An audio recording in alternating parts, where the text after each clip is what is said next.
always wanted to meet the Minister of Women Affairs, and I'm anticipating to meet her. I'm anticipating that she should be able to, listen to us, to know what our challenges as the youth farmers in politics. I'm expecting to see more collaborations, more conversations on how to make sure there are more platforms that are made available for women and girls in Nigeria. So I'm very excited about that.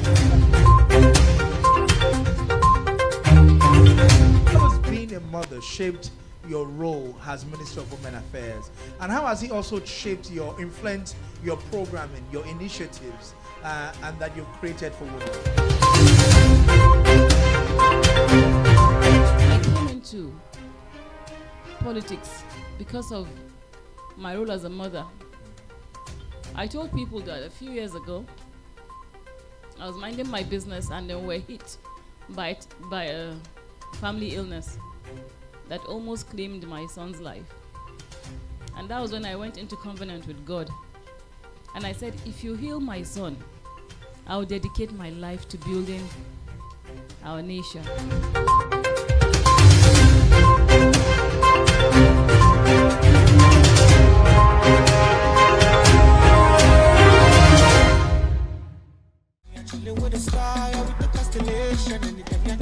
Girls that look like summer little nigga, what's up?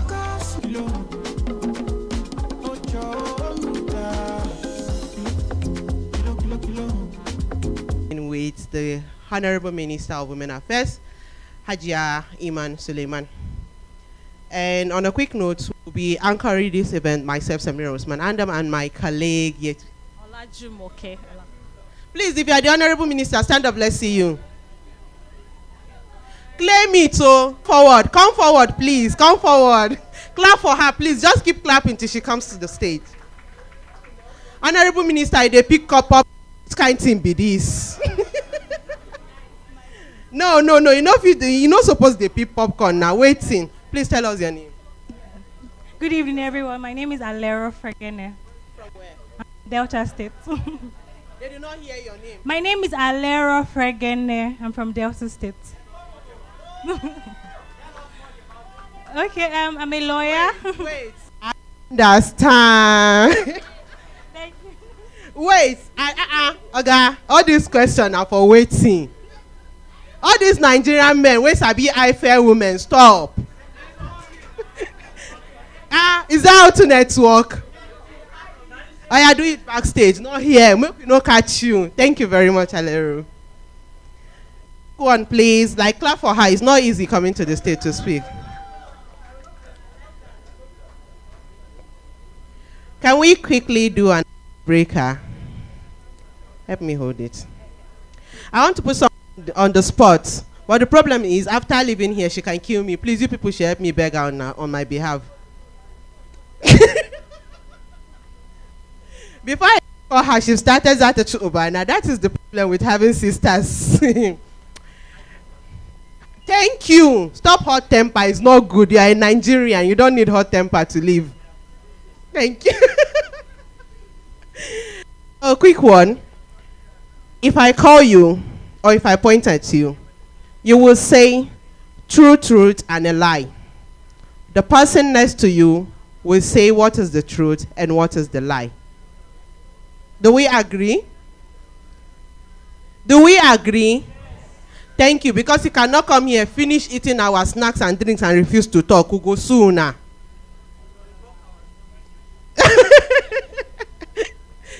Okay, please. Two truths and a lie.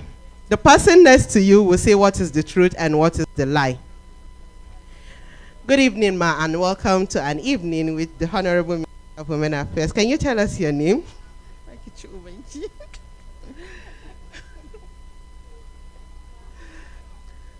Good evening, everyone.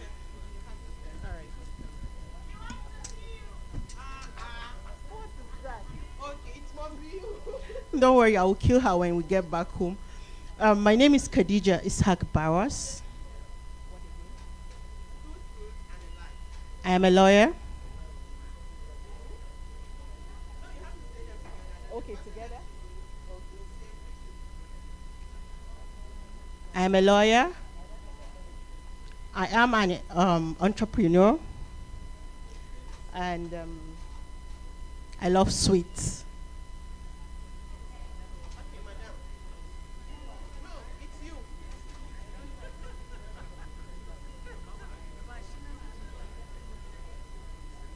Come and get your mic.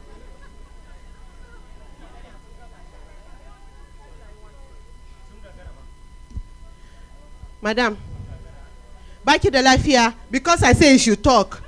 Get to it soon. I know do. It's not campaign now. Okay, let me come to your side. You must talk. Me, I don't used to beg people. I'm a Nigerian, typical one. I take 2 truths. She said 3 things. Tell us which one is the truth and which one is the lie. You will know. Good evening, ma'am.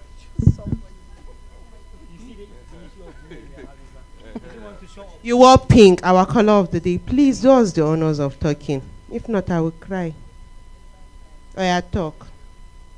She said she's a lawyer, she's an entrepreneur, and she loves sweets. Which one is the truth and which ones are the lies?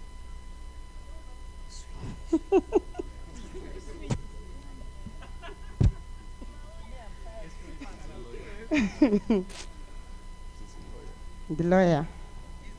Truth. Okay, my sister here is not a lawyer. She's like hijacking people's profession. Please, you can sue her. It's allowed. She's impersonating, so you can sue her. It's free. Thank you very much for engaging. And another thing I want to discuss here is, like, I will say a question. The first person to answer might go home with something. I don't know what it is, but like, what are you raising your hand for? It's not in-house question. I don't want anybody in-house to answer. Okay. The first person to raise up his or her hand will be the one to answer. What's the full name of our youth leader? Oh. No. You are the one that first raised up your hand, so stand up. She's the one that first raised up her hand. Okay, I did, but I don't know, sorry. Sorry, thank God my gift is safe. Hey! I was thinking, if the person got it right now, how will I do? What will I give the person? Will I remove my clothes and dash you? Umbanu. The one you bought for me. Okay. Now, this is an in-house question.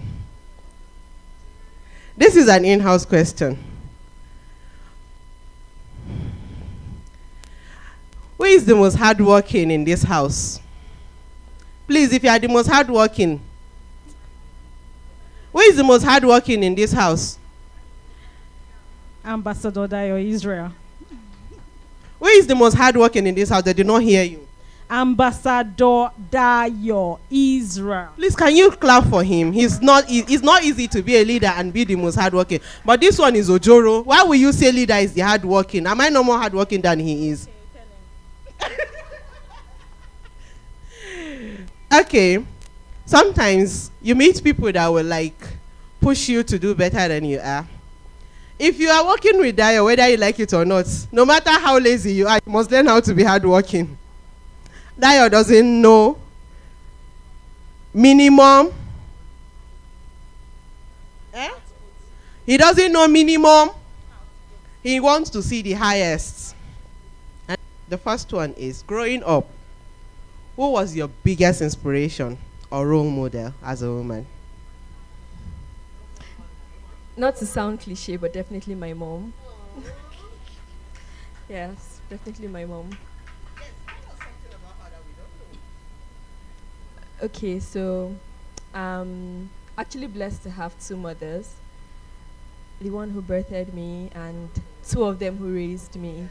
And I'll say the most inspirational thing about them was their ability to always give their best. They were not mediocre women. They were always excellent. I picked that up from them. I see where you got it from. This woman no degree for anything wey no be top notch. Madam Amaka. What was your I bet they are threatening me here. I will collect queries. Somebody should make them on my behalf. What was your childhood dream career? And is it anything close to what you do now?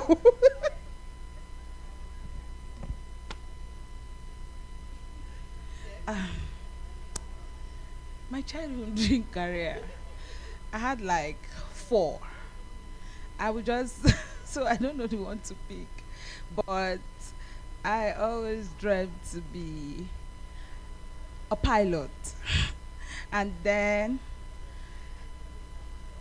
space engineer, and then and then a scientist. And then I think a pharmacist at a point. So, and I studied metallurgical engineering because that was my drive. I wanted to do anything within that. I always love things. I like to get my hands dirty. I like challenges. I like things that challenge me mentally, challenge what people are saying. In fact, that thing you said I cannot do, that is the one I want to do, you know. I like everything that challenges me, so. But like you say, it's far from but what I'm doing now is equally challenging. It requires loads of patience, and so I enjoy what I do now too. Please clap for her. Please put your hands together. Please put your hands together. It's not even good for you not to clap. Thank you very much. And the last thing I should ask is a single question, but I want both of you to answer it. What's one book or quote that shape how you see your life and leadership? One book or quote that shaped how you see life and leadership. Okay, so that's a tricky question because I'm a reader, and asking me to pick one book, I find it very limiting. But recently, I would say there's this book I've read, The 4 Agreements. It speaks about 4 things that you should basically do to have a better life. It says you should be impeccable with your words. You should always do your best.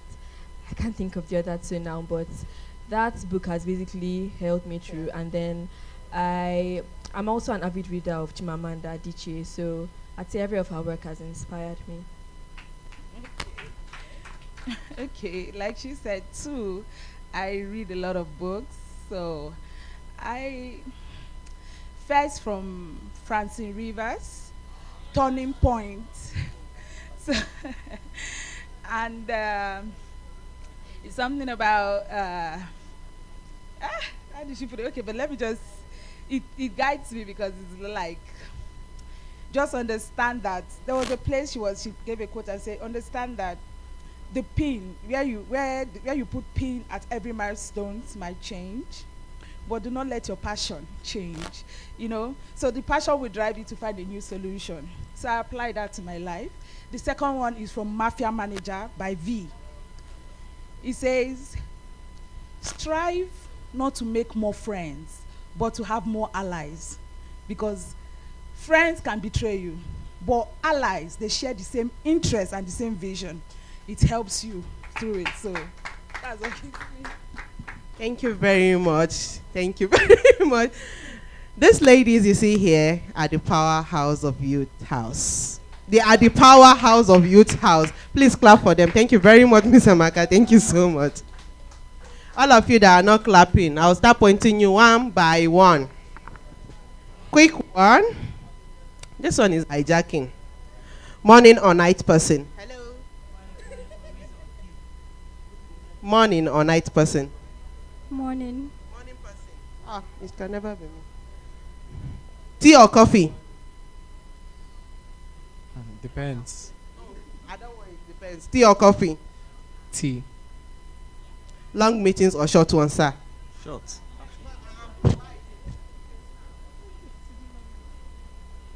Instagram or Twitter? Instagram. Okay. Heels or flat shoes? Heels. Hello. If you weren't a public servant, what would you be doing right now?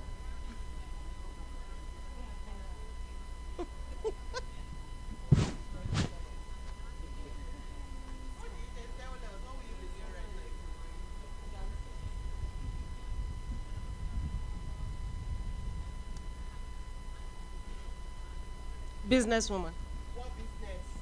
Why are you like this?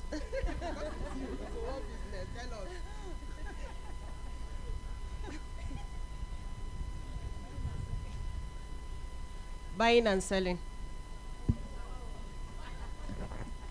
of clothes. See, Zakia, I beg, I don't like what they do. If you know be public servant, what you for don't they do? Hire killer, like all these kind of things. Honestly, I would have been a soldier. Yes, look at her very well. She will be. She's a bit beat person, eh? And small bully she be. Okay, so Joro.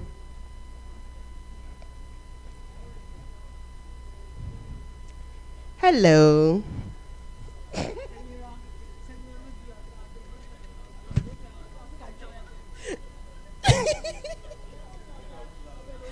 When you are not working, how do you reset or relax? I sleep.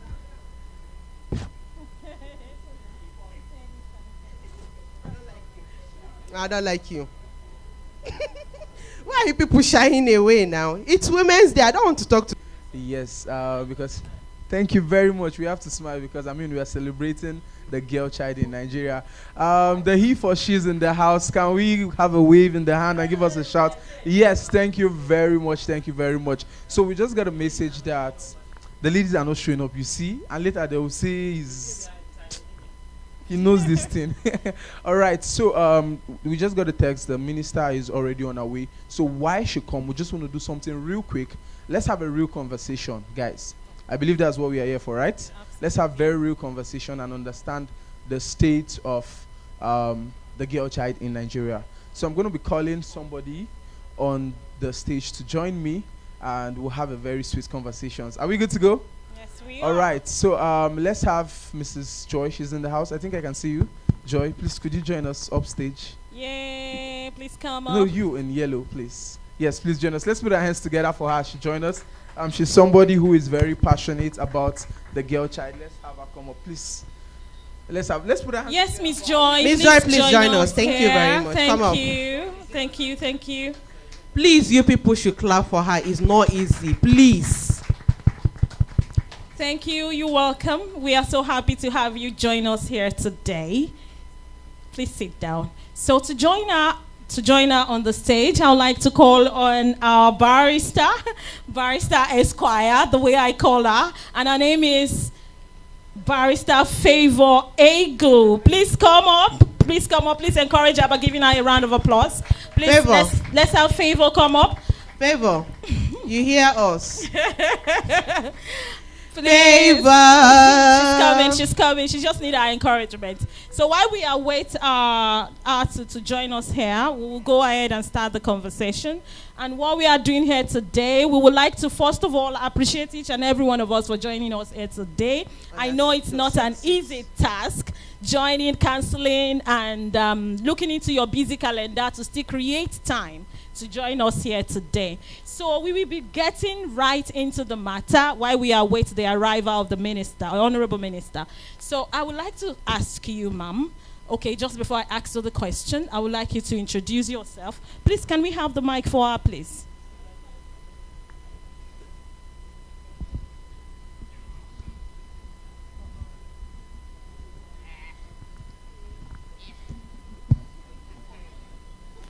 Okay. All right. Oh, okay. Hi. All right. Thank you. So I would like you to introduce yourself. Tell us what you do and what you understand. You know, we are doing this as part of the commemoration of the girl child, the International Day of the Girl Child. So you would tell us what you understand by the concept of the girl child and the state of the girl child currently that we are in Nigeria, and what you hope to. So you need to take it one after the other. Let's just start with introduction. Thank you. Okay. Thank you for the setup. My name is Joy Mugwai. Okay. My name is Joy, and I currently run an NGO. And what else? I'm a realtor as well, and I am passionate about the girl child. And my NGO, it's all about children and women. Yep. I'm going to need us to encourage anybody we put up here, even when the Honorable Minister arrives. We need to be active. We need to encourage them by clapping for them. So while we do that, please let's put our hands together for Barrister Favor Egu as she joins us upstage. Thank you. So let's move on to the next question, which is what do you think is the state? Okay, thank you. What do you think is the state of the girl child today in Nigeria? Okay, I think, all right. For me, there's a lot of issues pertaining the girl child. I noticed something here. I don't know if it has to do with culture. Yeah, culture should be number one, because asking questions now, a lot of us are just quiet. It's more of the men, and it says a lot about the state of the girl child. We are taught to be silent. Yes, we all know what to say, but there's this belief that women need to be silent.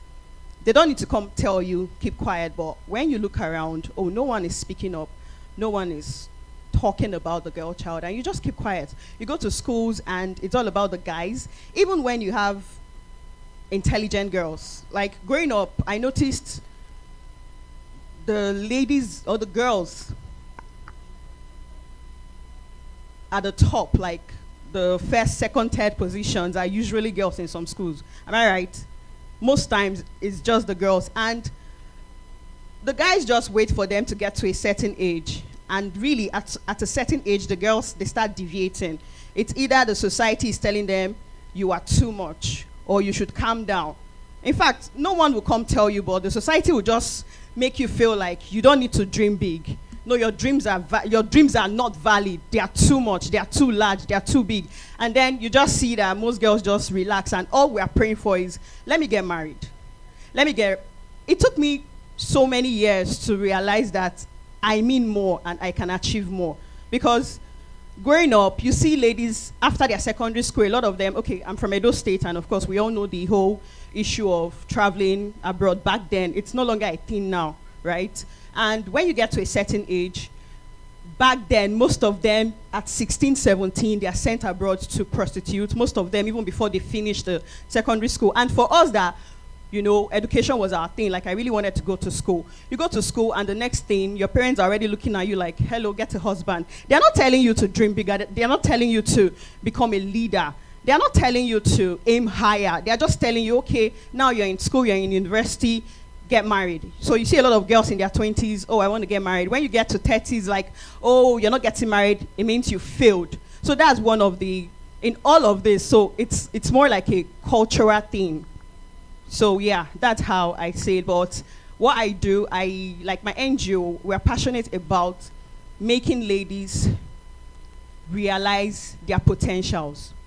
But it all starts from your thought process. You need to change from, you know, there need to be like a rewiring of your mind, of the mindset, to know that it doesn't just end in your husband's house. Your husband, getting married shouldn't be your purpose. Your purpose is much more. Yes, it's a drive. Like, getting married would help you achieve your purpose faster for some people, not for everybody. But the major thing is finding your purpose, finding yourself as a lady, as a girl child, as a woman, because most women are married without even knowing who they are. So it's more than marriage, it's more than that. So that's it. I hope I answered it, or I deviated, but in all, thank you. Thank you so much, Joy. We really appreciate that. And one thing I'm going to take away from that is find your purpose. Whether as a girl, a lady, a woman, whatever stage of feminism, femalehood that you're in, just find your purpose. And that will define how you chart the path of life. So I would like to move on to our barrister.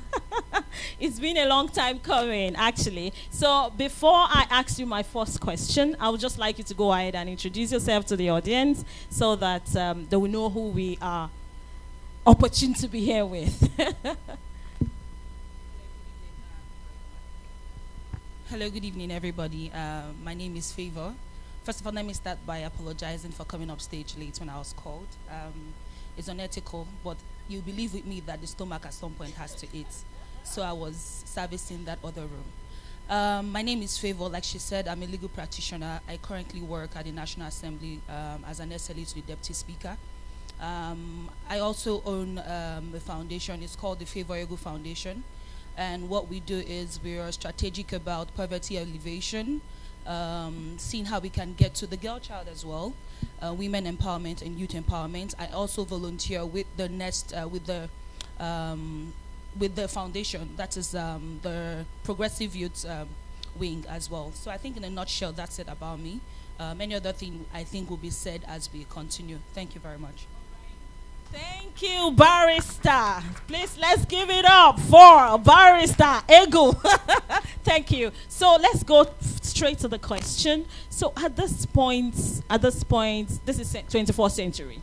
That is what we always hear over time, anywhere you are, whether in any sector of the economy, business, law, career, anything you do, you hear 24th century, 24th century. So now that we are in the 24th century, as a girl child, do you think the Nigerian girl is where she should be right now? Okay, thank you very much, Jumeke, for the question. So I would say we are actually transiting. I mean, we're a work in progress. We're not there yet, but we're moving. When you look at the girl child, I mean, there's so much attached to that sex, the gender, which is the female gender. When you say, are we there yet, I take it as being that point where a lady has a voice, or women in general are not stereotyped. They're not just pushed, like my colleague said, Joy.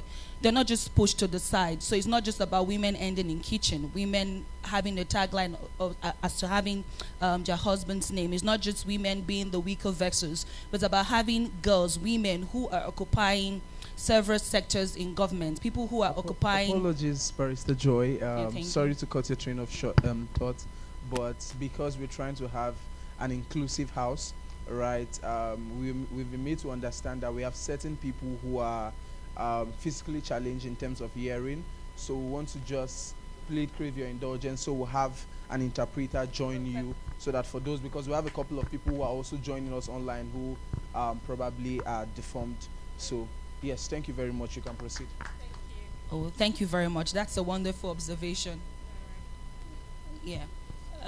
So yeah, back to what I was saying. So asking if we're there yet as a girl child, like I said, we're a work in progress. Work in progress in the sense that out of 100%, I would say we've achieved 70. Why? Because there are a lot of young people right now and a lot of young ladies, women who are coming out from their shell. So it's not about, I mean, I'm a lady and I'm here. I'm a barrister. I'm a legal practitioner today. If you go back in time to, the mundane days, you see things about, parents not wanting their children to go to school. Why? Because they believe she has nothing to offer. So if you're a female, they tell you, oh, no, you don't need to go to school. Your work remains in the kitchen. Maybe when you're all grown, you have a man who comes to get married to you. But right now, you see parents allowing their children to get educated, they go to school. You have young ladies who are aspiring. I remember one of my visits when I went to the IDP camps, and I had an opportunity to speak to some young girls. And you'd be amazed at how far they dream. You see them telling you, I want to be the president of Nigeria, I want to be a lawyer, I want to be a pilot. I mean, we are getting there. Due to the civilization and what we have right now, we have girls who are aspiring to be more. We have role models, people in government, people in different sectors that we'll look up to. People that are doing so well. We have like the late Dora Kunyilis, we have the Obi Ezekwesili's, we have lots of people in government. Even our guest today, it's a woman, the honorable minister we're expecting. So imagine if we don't have ladies that are emerging in political sectors, and if we don't have the voice, female people that are aspiring to do more, then we can't say that we're getting there. So my answer in conclusion will be that We are getting there. We do not have the Nigerian ladies right there in that point, but we are getting there. Thank you very much. Absolutely. Thank you so much, Barrister. Please give it up for her. So I would like to move on. Thank you. I would like to come to you, Joy. So now, according to Barrister Favor, she said, we're getting there. So to further advance or accelerate our approach or getting there to the destination that we want to be, we know there are things we need to do. So what will you advise or what will you say are the roles of the girl child herself? We are still coming to the government, we are coming to the society, we are coming to the parent. So, but as a girl child yourself, what do you think are the roles for you to accelerate, to get there quickly, to become that standard of the African girl child? Okay, thank you so much for the question. Number one, I think I'm speaking for myself, right? I'll prioritize education. Yeah, I would prioritize education. Education is the key and it's the foundation, you know. I'll make sure I read to whatsoever level. And then if I have to talk to other girls, like earlier this year, I think March 8th, I visited the secondary school. My NGO visited the secondary school, and this was one thing we told them: don't drop your books, focus on your books. And then mentoring too, mentorship. For me, I have mentors, like in all areas, in all fields, and I look forward to having more, you know, mentors I would learn from, especially women. So I told them to look out for mentors. Don't just look at them based on how they dress, maybe their hair, you know how ladies are swayed by those, you know, things. You know, I told them to look further on, you know, what you want to achieve, right? Yeah, and most people are already working that part. For example, our minister here, she's already working my part. So those are the kind of mentors I look up to. Like I told the girls, look out for those mentors. And I will also advise, okay, we've not gotten to the government part, but yeah, just education and mentoring. So if we should go further, I think training too. Training, like training the girl child, going to them, teaching them, because I spoke about mindset. All they need is someone to speak to them, and then there should be like a change in their thinking, in their thought process, and at least they would do better and would attain that height we want. Thank you. Okay, so to round this up, I would like to close with Barrister Favor. So what will you say are the roles of the government and the parents, let's just say the society in general, to shape or shaping the girl child to become the dream African child that we want her to be? Okay, thank you very much. Let me start with the latter. You mentioned parents. I mean, we all believe the saying that says charity begins at home. So in training the girl child, I think the parents or our parents have a strategic role to play. If the girl child is not given the opportunity to dream, or rather to further their goals, I think that vision, I don't want to use the word will be dead upon arrival, but I will rather use the word say it will be, probably it might be delayed or it might be frustrated. Because let me use myself for instance. As a girl, I remember growing up, I wanted to be a medical doctor, right, at the time. But a typical mother would say, oh, you want to be a medical doctor? That's like 7 years or 8 years, 9. Why don't you just go become an accountant and, 4 years and then you're married and all of that? My mom did that too as well. But thank God again for my kind of parents who, they were able to decipher and see my calling, my vision at the time, and how I transitioned into arts and saying, oh, I think I have a flair for law, and I want to study law. I want to be a lawyer. Now imagine if they had silenced that, because it's almost the same year as going to study medicine, just a few years more, saying, oh no, as a girl you're not supposed to get into this sector, or in fact you're not even supposed to go to school. What the hell are you going to school for? But they gave me that platform, saw me through school, and made sure that my dreams are being actualized. So that's one common thing I applaud my parents for, and all parents all over the world who are pushing to see that your girl child goes to school. Like she said, like Joy said, education cannot be overemphasized. I mean, you walk into a room, you're learned, and then you speak, and people want to listen to you. Imagine having a girl child who doesn't just end up in the kitchen. Yeah, of course, just like people say, yes, we understand the role of a girl in culinary activities, but it's even more better when you speak well. It's even more better when you're learned, when you have something to commit to the society. You're not just a working, empty vessel, but you have something up there. When you go into a room and you speak, people are listening to you. So parents have a role to play. Look at your children from young age. Some of them, you ask them, what do you want to become? I remember growing up there, we had people in the society, cousins, aunties, who will ask you, oh, what do you want to become? And you say, oh, I want to be like this person. As young as 5 years, I was already reading the encyclopedia, and I kid you not.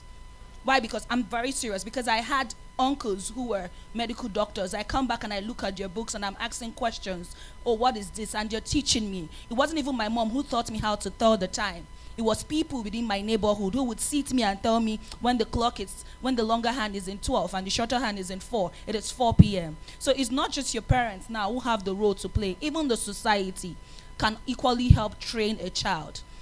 But it begins first at home. So how? You look at your child, the girl child, give them a platform. Don't shut their dreams. Gone are the days whereby, children say, oh, I want to become this, and parents don't know you have to go down this other path.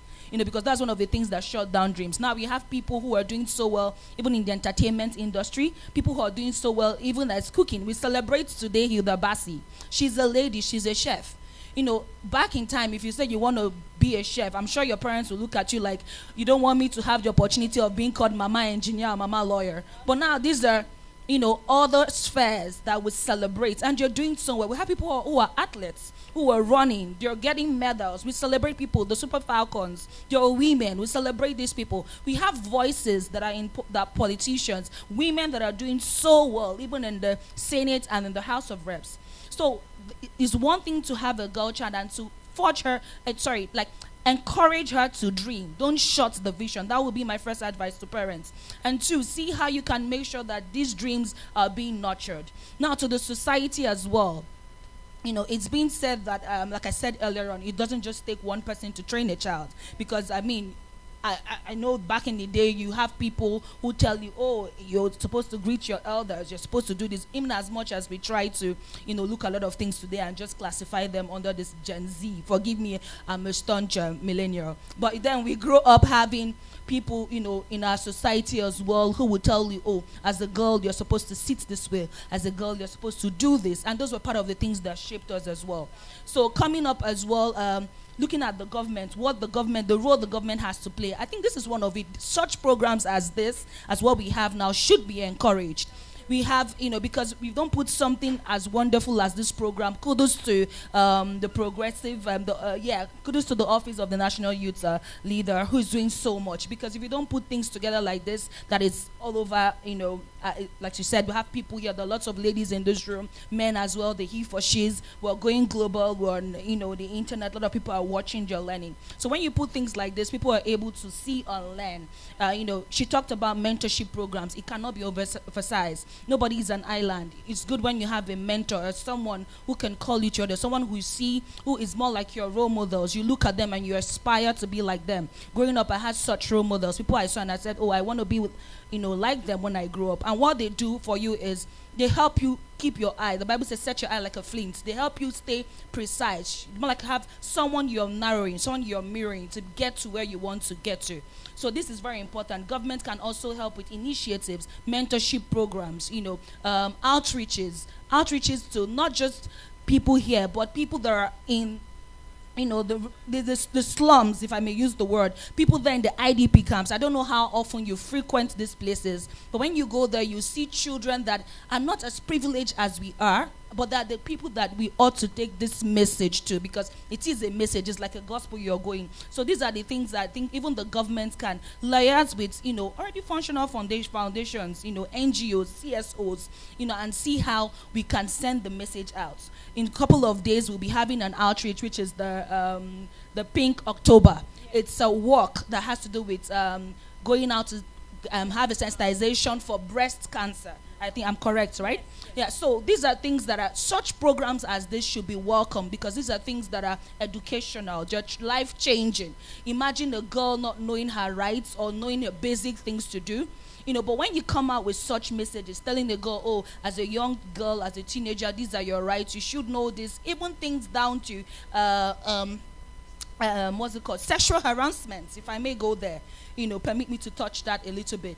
Things that sexual harassment, things that not just educational now, but things that are very sensitive, because the way the world is going right now, we need even our children now, I am escalating it to both the male gender and the female gender, to be well aware of these things so that they don't fall prey to, as victims, to predators. So in general, I think this program and many more to come, because I believe this is not just going to end here. It's a work in the right path. Thank you very much. Thank you so much. Please, a round of applause for Barrister. And to wrap this all up, I'm going to say I have taken and learned so much, starting with Barrister Joy. Are you a barrister as well? No. So starting with Joy, she said capacity building, that you need to train, you need to learn, you need to get mentors. Then coming to Barrister Favor, she said the society has a lot to do, starting with the parents, because charity begins at home. And I think these are cogent points that I would like us to take home from this conversation. So right now, I'm going to be handing over. Thank you so much, Barrister, for coming, for having us even without any form of notice. The same goes for Joy. Thank you for honoring this. We appreciate you. So I would like to hand over to my colleague here to take us further into the program. Thank you. All right. Come on, let's put our hands together for them. I think they did a brilliant and a very fantastic job. If you agree with me, come on, let's put those hands together hard. It's noticed, and one of the things I've always said to people is, when it comes to the issue of gender equality and the matters surrounding women's rights and all, if you do it without the men, it's just going to be like trying to row a canoe without a paddle. You will keep turning and turning around circles, right? Because in a country like Nigeria that is very cultural sensitive, there are certain matters. Let's take education, for instance. There are certain cultures that still feel like, I can send my daughter to school, right? And it is not in the place of a woman to make certain decisions like that in families. It's in the place of the men. So it is very important that we always include the men in conversations like this. So I want the ladies in the house to help me give a round of applause for the men who came out today. Irrespective of their busy schedules, they have families to attend to, they have business to attend to, but they said, no, let's join the women, let's join our voices, let's join together as we build a stronger generation for our women. Because if you empower the women, you have empowered what? A nation. So once again, let's put our hands together for all the men, right? And so while we do that, I would like to crave the indulgence of our fathers in the house today. While I understand and I respect each and every single one's position and your statuses, today we are trying to do something significant for the women. So I would want to plead the first two rows. Please, we would be swapping with the women in the back. Let's make today about the women. Please, please, and please. I am pleading with us. So the men who are with us in the first two rows, please and please, because of the occasion we are having today, you would agree with me, right, that this is a day for the women. Right, on Friday we'll be having the Senate president here, so it can go back to business as usual. We can have everybody mix, but for today, please, let's crave your indulgence. We'll just ask some of the women behind to come forward while the men fill the seats. Do we agree with that? If you agree with me, let's say aye. Those that disagree, say nay. The ayes always have it, and this is a democracy, right? And we know that the APC is strong when it comes to democracy. We are the custodian of democracy. Do you agree with me? So please, the voters, or the masses rather, has decided. So please, let's have the men, swap seats with the full gear, as we have the Honorable Minister of Women Affairs in our midst right now. So to start the program, we are going to start with opening prayer. And we'd like to do that in the Muslim way. So we'd like to call a volunteer, somebody who would like to pray for us to open this program in the Muslim way. So I think I see someone here. Is it okay for a lady to lady, lead the please. prayer in the Muslim way? Yeah, please come forward. Let's put our hands together, please. Let's put our hands together for her. Come on, I'm not feeling the energy tonight. Energy. We are Where are progressive. the young We are people? supportive. Come on, let's put it- Progressives. Show us the E. Of E the for greatest energy. Nigerian youth. Pray. Of the greatest Nigerian youth. Pray. Of the greatest Nigerian youth. Pray. Come on, that's the energy. I love it.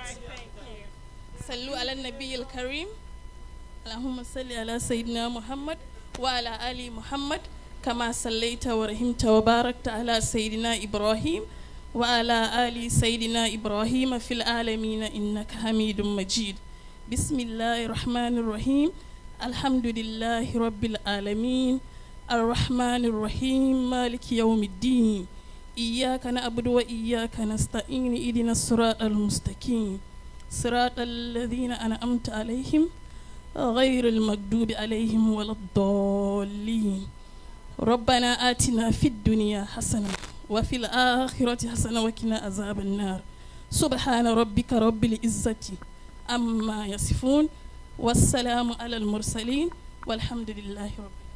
Thank you so much. Please, what's your name, ma'am? My name is Hamdala Ali Balu. Thank you, Alaja Amdalat. We appreciate that. Please put your hands together for her, please. So on to the next item on the agenda of the program today. We all know what we are here for. It's an evening. This gathering is tagged an evening with the Honorable Minister of Women Affairs. So this is in commemoration of the International Day of the Girl Child. We know that October 11th is internationally adopted as a day set aside to celebrate the girl child all over the world. And this is in commemoration of that. And that's why we have our here today. So as we go, I would like us all to rise for the national anthem. We already have the Honorable Minister here. We wouldn't want to keep her waiting for too long. Please let us rise up as we take the national anthem. We are Nigerians and we are patriotic, isn't it? All right. All right, so can we have the DJ guide us with the instrumentals for the national anthem?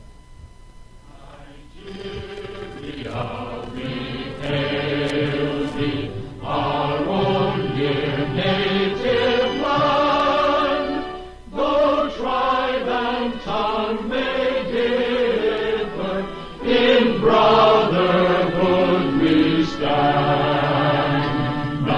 Nigerians old and proud to serve our sovereign fatherland. Our flag shall be a symbol that truth and justice reign.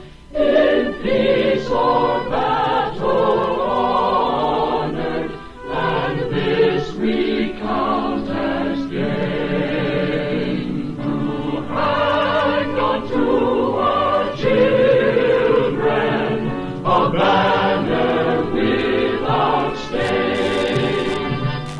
O God of all creation, grant this our one request.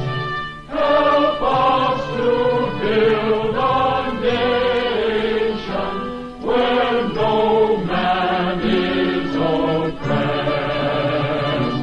and so with peace and plenty, Nigeria may be blessed. Amen. Come on, let's put our hands together. I think of all the countries in Africa, irrespective of the fact that, we recently changed the anthem, I think Nigeria still has one of the best anthems. Do you agree with me? Absolutely.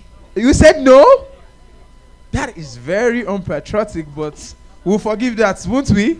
Yes, we'll we forgive do. that. If this was the military regime, you know what would have happened to him, right? But all right. So moving forward, we'll be having one of our staff from the Nest Resource Center and one of the volunteers for the office of the National Youth Leader to come take the welcome remarks on behalf of the national leader himself. Please, let's welcome our own Honorable Amina Tatari Ali. Let's put our hands together for her.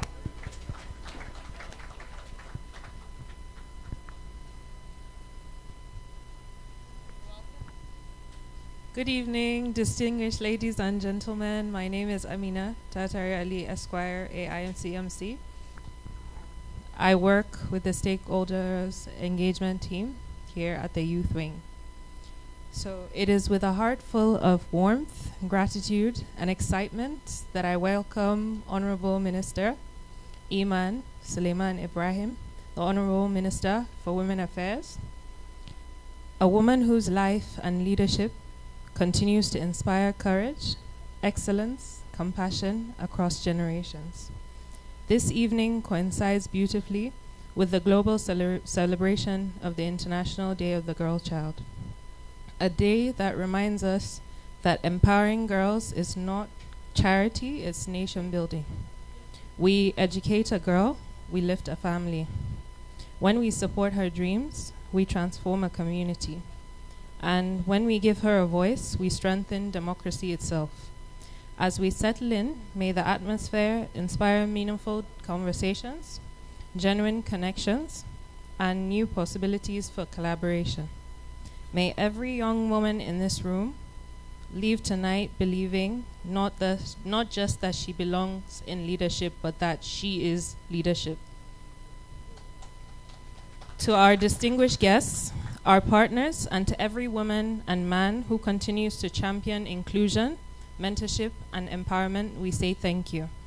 Your presence tonight is a statement that the future of women in Nigeria is not a distant hope, but it is a work in progress. And to our special guest of honor, Honorable Minister Imaan Sulaiman-Ibrahim, we say thank you for leading with grace, for showing that purpose and power can coexist, and for continually opening doors for others to walk through. Welcome once again to this inspiring evening of ideas, hope, and transformation. Let's celebrate not just where we are, but where we're going together. Thank you and enjoy the evening. Come on, let's put our hands together for Amina. Amina is a little too humble, right? And I'm just going to read a little of her profile so we can appreciate her more for even committing, because it takes a lot for somebody to say, I want to leave what I'm doing to come and volunteer my time, my skills, and my expertise for the building and the development of the Nigerian youth. Amina Tatari Ali is a lawyer and chartered mediator, licensed in both the United Kingdom and Nigeria, with a distinguished academic background for the University of Liverpool. Amina brings her achievements and extensive professional experience from renowned legal and social settings. She possesses a versatile legal expertise and a strong commitment to utilizing law as a catalyst for social progress. She is also a fellow of the Legislative Mentorship Initiative, which is an initiative of the former Speaker of the House of Representatives, and also currently serving as the Chief of Staff to the President. But these and many more are some of the amazing humans, amazing young people, both males and females, who have decided to say, see, this is beyond politics for us. This is nation building. Let's come together and see how we can join our hands and build the Nigeria of our dream, right? It was Abraham Lincoln who said, ask not what your government will do for you, but what you can do for your government. Saying this, I'm making an unofficial call to every single youth one of us here, because if I give the mics to go around now, we have 1,001 of you who will have complaints to say the government is not doing this, the party is not doing this, and all of that. But if I ask you, what have you done for your party? What have you done for the government? What have you done for the nation? Right? So please and please, the next resource center, which is the office of the National Youth Leader, is open for engagement for the youth to contribute, to say, okay, we are having them. The minister is already here. So I'm going to hand over to my colleague Samira to take over the events of the day. Let's put our hands together as we welcome our dignitaries. Please clap for them as they come in.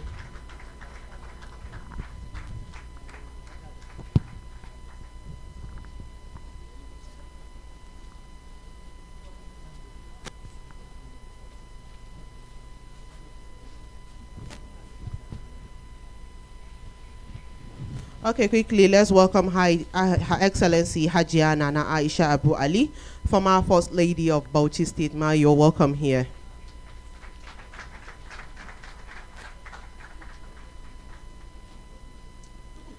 And quick one, and the youth leader will be coming in shortly.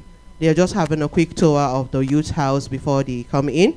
And we have Yeside Olasimbo in the house, SA Women Affairs to the Speaker of the National Assembly. We're welcome, and please wave so people will know you're here. Thank you very much. And we have Dr. Abdullahi Musa, Director of Public Affairs and Consumer Protection, NAMA. Sir, you're welcome. Thank you for being here. Is Dr.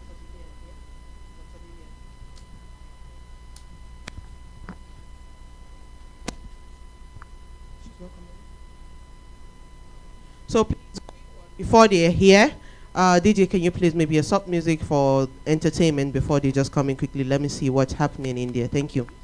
Okay, sorry, DJ, could you hold? I want the media team to display the flyer for the Pink October. So on the 18th of this month, we have decided to say, as the youth of this party, let's lend our voice in support of the people battling cancer and also raise awareness.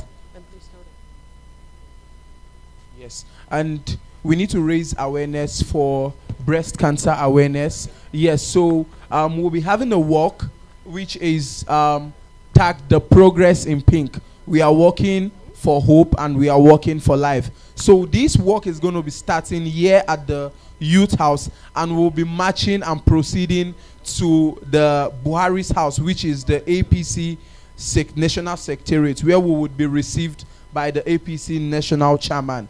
This just shows the amount of support that is being put in place, right, to support those who have battled and have survived breast cancer and also raise awareness. So please just take a look at the details. It is starting by 7 a.m., right, on the 18th of October.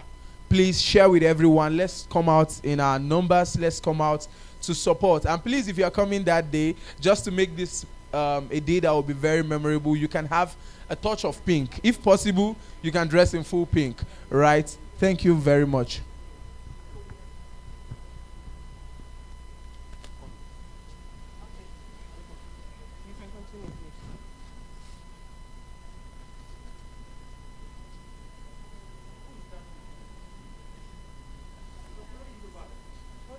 Ambassador Dayo Israel, the national youth leader of All Progressive Congress. Please clap for him as he comes in.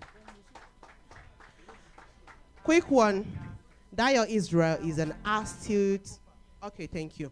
So quick on another note, we are inviting the Honorable Minister of Women Affairs, Honorable Imaan Sulaiman-Ibrahim. Please, Ma, you're welcome, and thank you for being here. Please, a round of applause for the Honorable Minister. It will be very worthy to clap for her.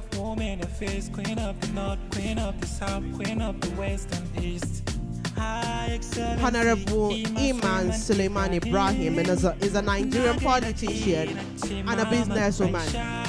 She was the director of National Agency for the Prohibition of Trafficking. Please, can we give a standing ovation for the Honorable Minister from in the House? 1st December 2020 to 27 May 2021. When the Nigerian President Mohammed announced her swap, she was replaced as the Honorable Federal Commissioner of the National Commission of Refugees, Migrants and Internally Displaced Persons. Under the honorable leadership of the President, Mr. Bola Ahmed Tinubu, she is currently serving as the Honorable Minister for Women Affairs, and she's here to have an evening with us. Thank you for coming, ma.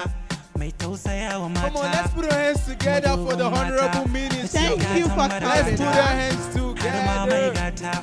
Thank you so much, Ma. You can have your seat. Thank you very much. Please, everyone can sit down. Thank you very much for being here. All right, media, I will crave your indulgence. Please, okay, quickly, I will be media. passing the mic to Honorable Dayo Israel to take over the conversation from here. Thank you very much for being here, Ma.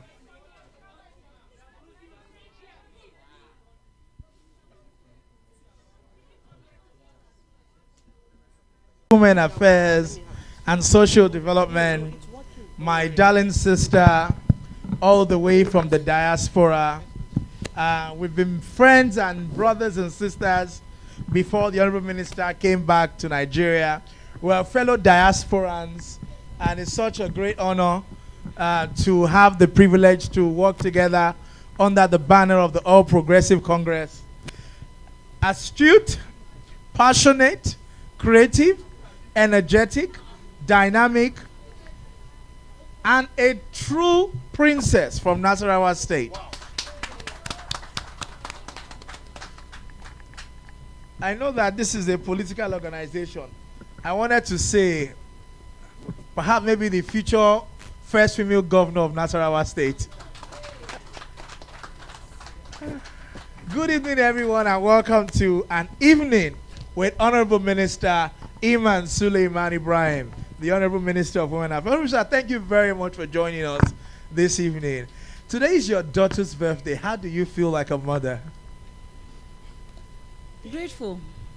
I feel so grateful. It's not just my daughter's birthday, it's my only daughter's birthday.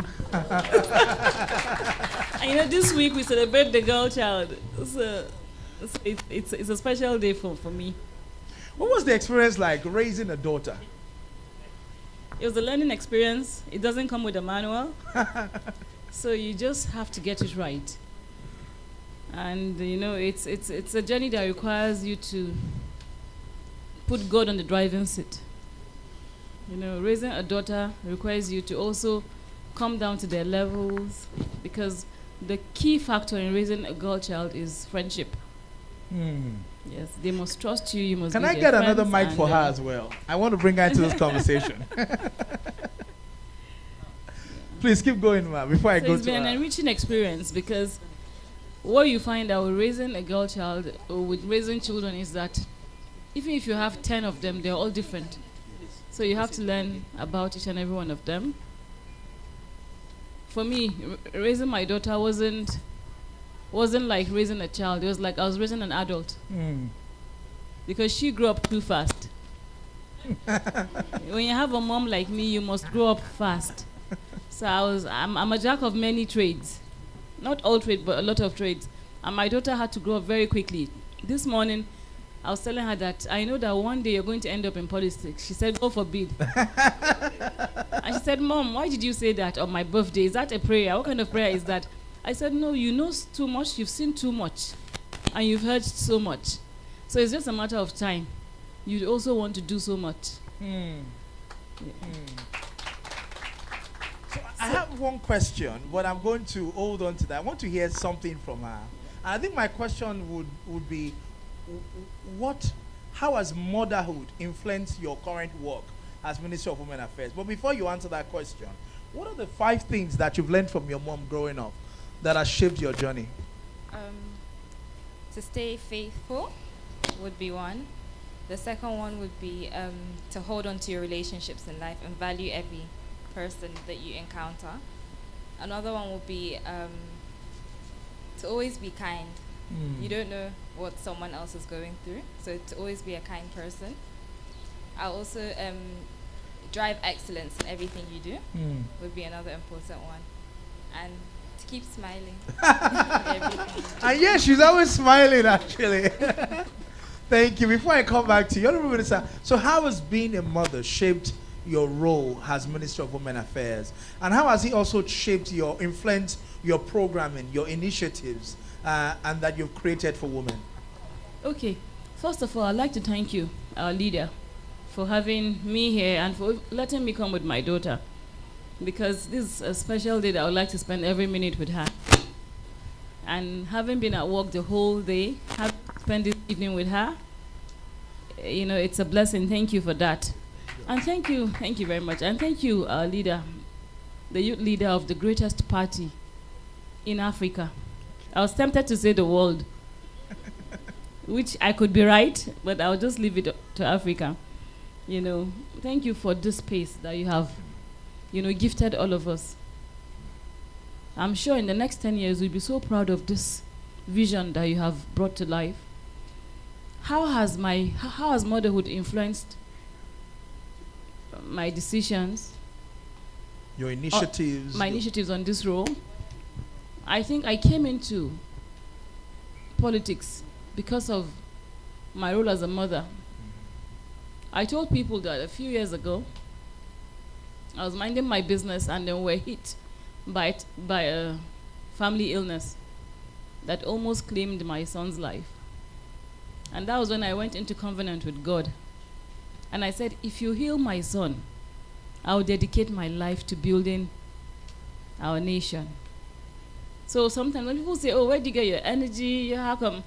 It's a covenant with God. You know, I'm coming from a different place. You know, to whom much is given, much is expected.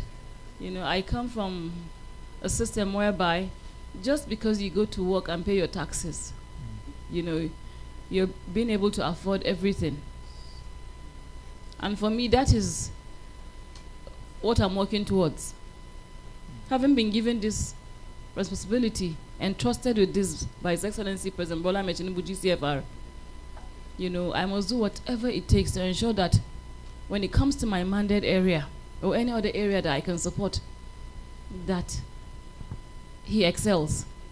And I tell people that our ministry is the heartbeat of any government. It's the human face of government. It's the heartbeat of this administration. The women, the youths brought about this administration, and these are the people that we serve in our ministry, because majority of the youths are women. So you see, it's important that they get to feel the dividend of democracy. We're also the human face of government. So while other people are building roads and institutions and whatnot, we're dealing with human beings. We're dealing with the social aspects of governance. And I'm so grateful for my background, for my orientation, and for my early life experience, or my early work life experience, because that forms my decision in the way that I discharge my duties. And that's why you see a lot of commitment, or that's why you see 100% and more commitment, because Mr. President must excel in his social impact or in his social development agenda. It's very important that we do well. My role is not just to earn Mr. President a legacy, but it's for him to be loved even after he leaves office. Or to continue to be loved, because we already love him. But it's for him to continue to be loved and appreciated and celebrated even after office. Thank you very much. A round of applause for the Honorable Minister. So for me, I know a lot of people, for those who are attending the first time, we just don't talk about policies, and there are people behind the policies. So part of what we do here at the Nest is to have conversations around who is the person that drives the policies, because your personality shapes the agenda that you push. So I'm going to go back to your daughter. Do you get enough of your mom? No. No, I don't. And how do you manage that? So growing up, at the age of 11, I went to boarding school. So I only saw my mom 2 days out of 7 days in a week. So I cherished those 2 days a lot. So spending that time with her. And then, as she said, after my younger brother fell sick, she came back to Nigeria to serve the country. So then the time we spent became less. So now every small time that we get, I cherish that a lot. And she mentioned something earlier that on your birthday, you like to wear the same thing with her, you like to do the same thing with her. So she's an inspiration to you. Yes. She inspires you a lot. Yes. And so, you know, how do you support her in the role that she does to be able to serve more young women like yourself? I support her in the best way I can. So in any way that she needs me to. I'll put it that way. Thank you. So final question for you. Is there anything that you've seen in the society or you see online and you say, Mom, I saw this, can you do something about this? Did you get that moment?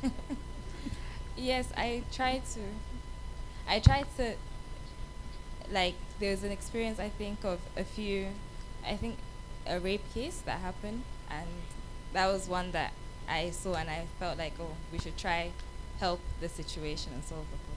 Please help us give her a round of applause. And it's one of the things, because many times as young people who are close to power or children of influential people, where, you know, one of the privilege that children of influential people get is the chance to be able to influence policies behind the scene. My brother Sheyi Tinubu, for example, has been driving a lot for young people, you know, using the role that his father does in the administration. And so, you know, being the daughter of a minister, it's really, you know, gladdens the heart that you also use your proximity to power to influence issues around social justice and to make the society a better place. Now, Honorable Minister, you have a son, you have a daughter. How is the raising? What's different with the two? You know, every child is different. We tend to stereotype. Oh, girls are like this, boys are like that. You know, girls need this, boys need that. Oh, let's shine more touch and invest money in the girl child. What about the boy child? So every child is different, and that's why I tell parents that you have to. Don't have a blanket, you know, response to your children. You have to treat them as separate individuals. You can't say that, oh, everybody go to bed at 9. If you don't go to bed, you're going to go to the naughty corner. Some people, it does not work for them.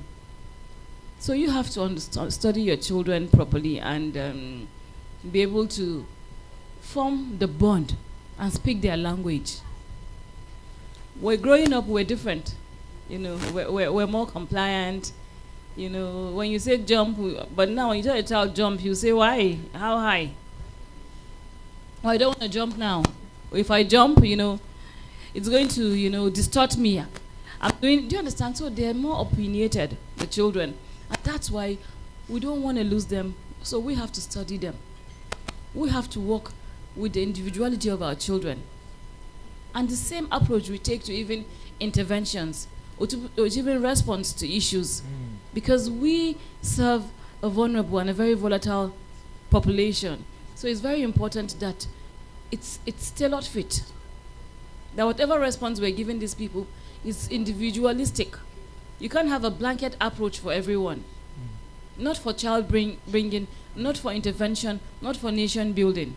Yes, we have guiding principles and we have policies and we have systems and structures so that we don't manage individuals. But when it comes to particular interventions or relationship building, it's a personal thing.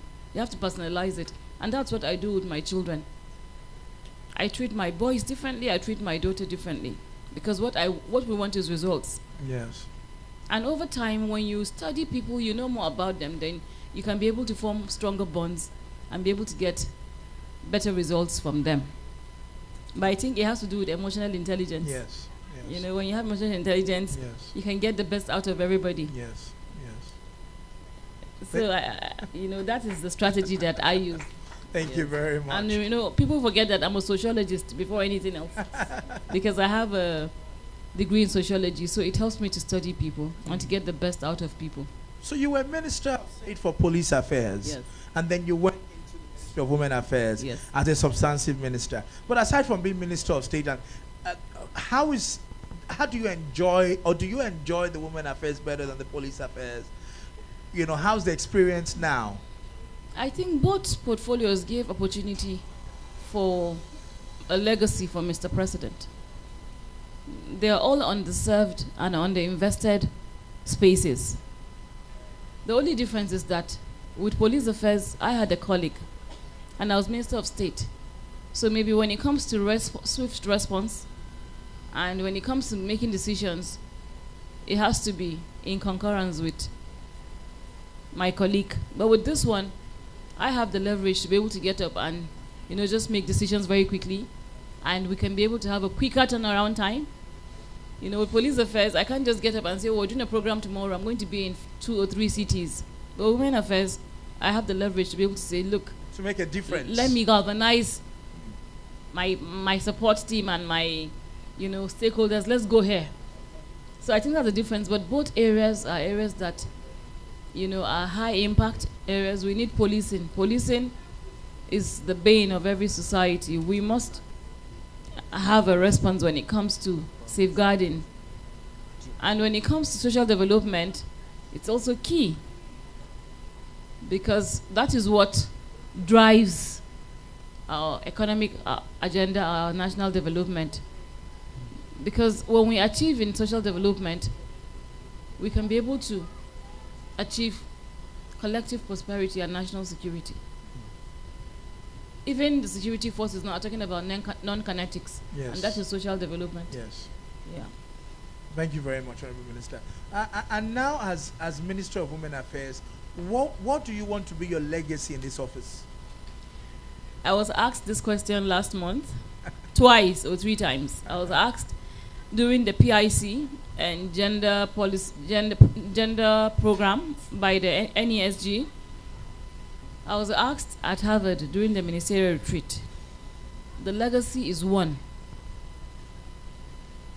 When I leave this space, what I would like for to be Mr. President's legacy is the president that have positioned the Nigerian woman as the global economic power, because we have the potential. The Nigerian woman is not just any other woman, you know.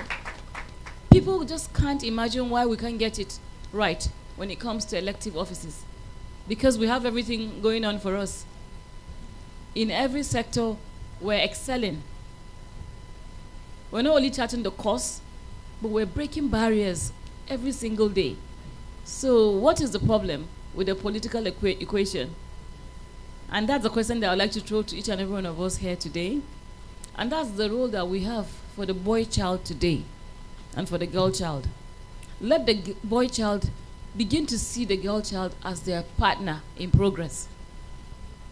Because when I speak to some people and I listen to their perspective when it comes to women's political participation, I feel that we did not get it right from the onset.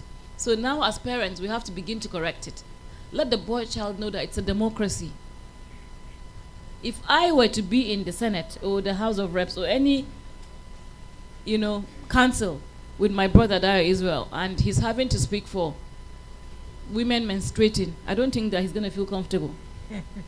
Even if you understand this, he's never experienced it. So he's limited. And in Nigeria, we have many of these women menstruating, so who is going to speak to them? You know, it's not optional to menstruate, it's compulsory. You have to menstruate every month, as long as you're within the age. So who is speaking for you? Who is going to speak about manufacturing sanitary towels? Who is going to address the challenges that comes with menstruating? And even post-menstruation, which is menopause. So you see that we are governing people. And that's why we must have every voice on the table. We're not just the Ministry of Women, we're also Ministry of Children. So now the children are saying that every decision you make for us without us is against us. They want to be part of the conversation as children. So you see, everybody must be on that decision-making table. So that, because now people want to be able to prefer their own solutions. And also, my fellow patriots, women and men think differently. They solve problems differently. And that's why we need to harness all of our energy on the table, because it serves us better. It means that we can be able to progress and move better. What I saw in Edo yesterday, you know, was also an eye-opener. I saw he for she's. And I heard ladies saying that the men release your women to come into to play politics. You know, that's how they speak in Edo. Men, release your women to play politics. And I feel that where we have failed is sensitizing the men. And that's why I like about the Special Reserve State Bill. I was just going to go there. Yeah. I was just going to go there, and I know that today is here as well. Yes. The bill ambassador. Yes. Don't worry, we're going to be taking a picture with this. Maybe I'll put this here in the meantime I will speak. Honorable Minister, you know, there's been a lot of barrier for women in public sector leadership. There's been a lot of advancement, in particular in Nigeria, for women leadership in the private sector.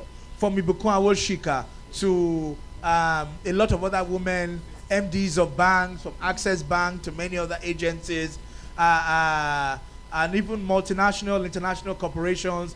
Zenith Bank and many of the banks have female CEOs or female MDs.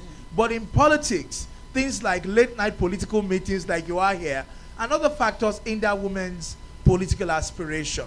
Do you think that the HB, what's the reserve, HB 249, 1349, the reserve seat bill would help to increase women's participation in public office? Definitely. It's a shock therapy in the system. If it scales through and it's implemented, it will help to very quickly address an injustice. This is 26 years of democracy in Nigeria. We still have about 14 states without one female state assembly member. So we even have a man that is presiding over the Committee on Women Affairs. I think we've seen a male commissioner for women affairs before. Yes. So you see, in Adamawa, it's very important. You know, it's very important that this scales through, and that's why you see women and even men that believe in the viability of this, because this is not just an issue of human rights or equality for women. It's an economic imperative. No country would achieve their economic goals without carrying women along. Particularly a country like Nigeria, where you have a lot of women in many economic spaces. There's no economy that women are not driving in Nigeria. The green economy, the blue economy, the creative economy, the emerging economies, like the care economy, the agro economy that has 70% women. So you see, there's need for us to have more women representation. It starts even from the party structures. We've never had a female youth leader. But we have women leader.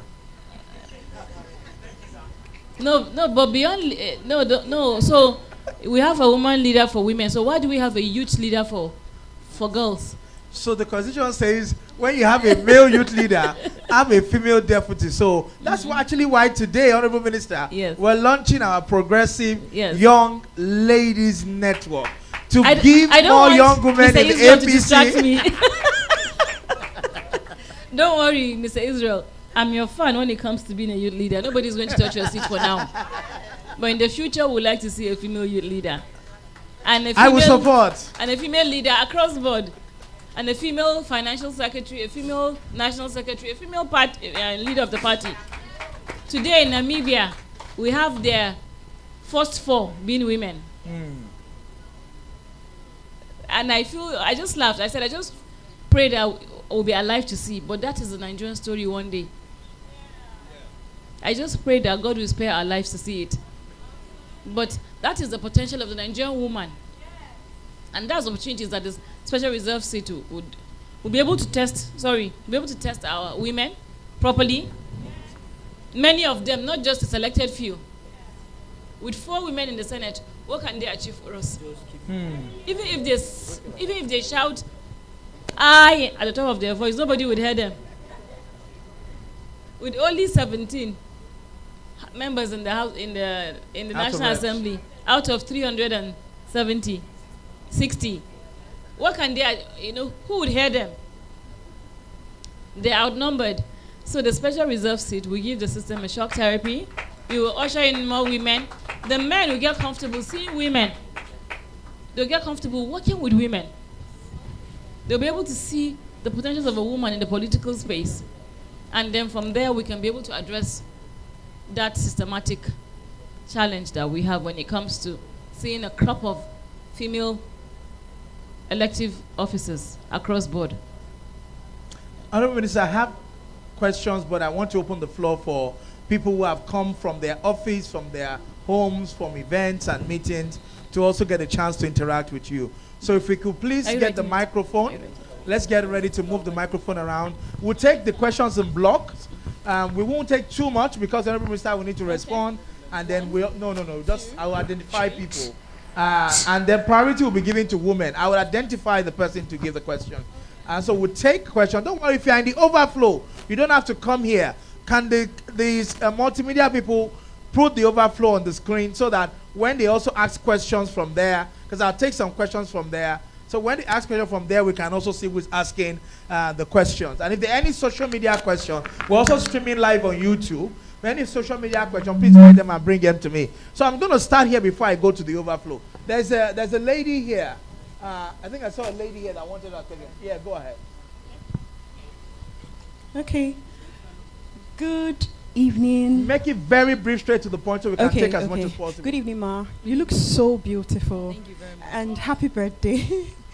Thank you for all you do and all you've been doing. Thank you for visiting Edo State. Thank you for...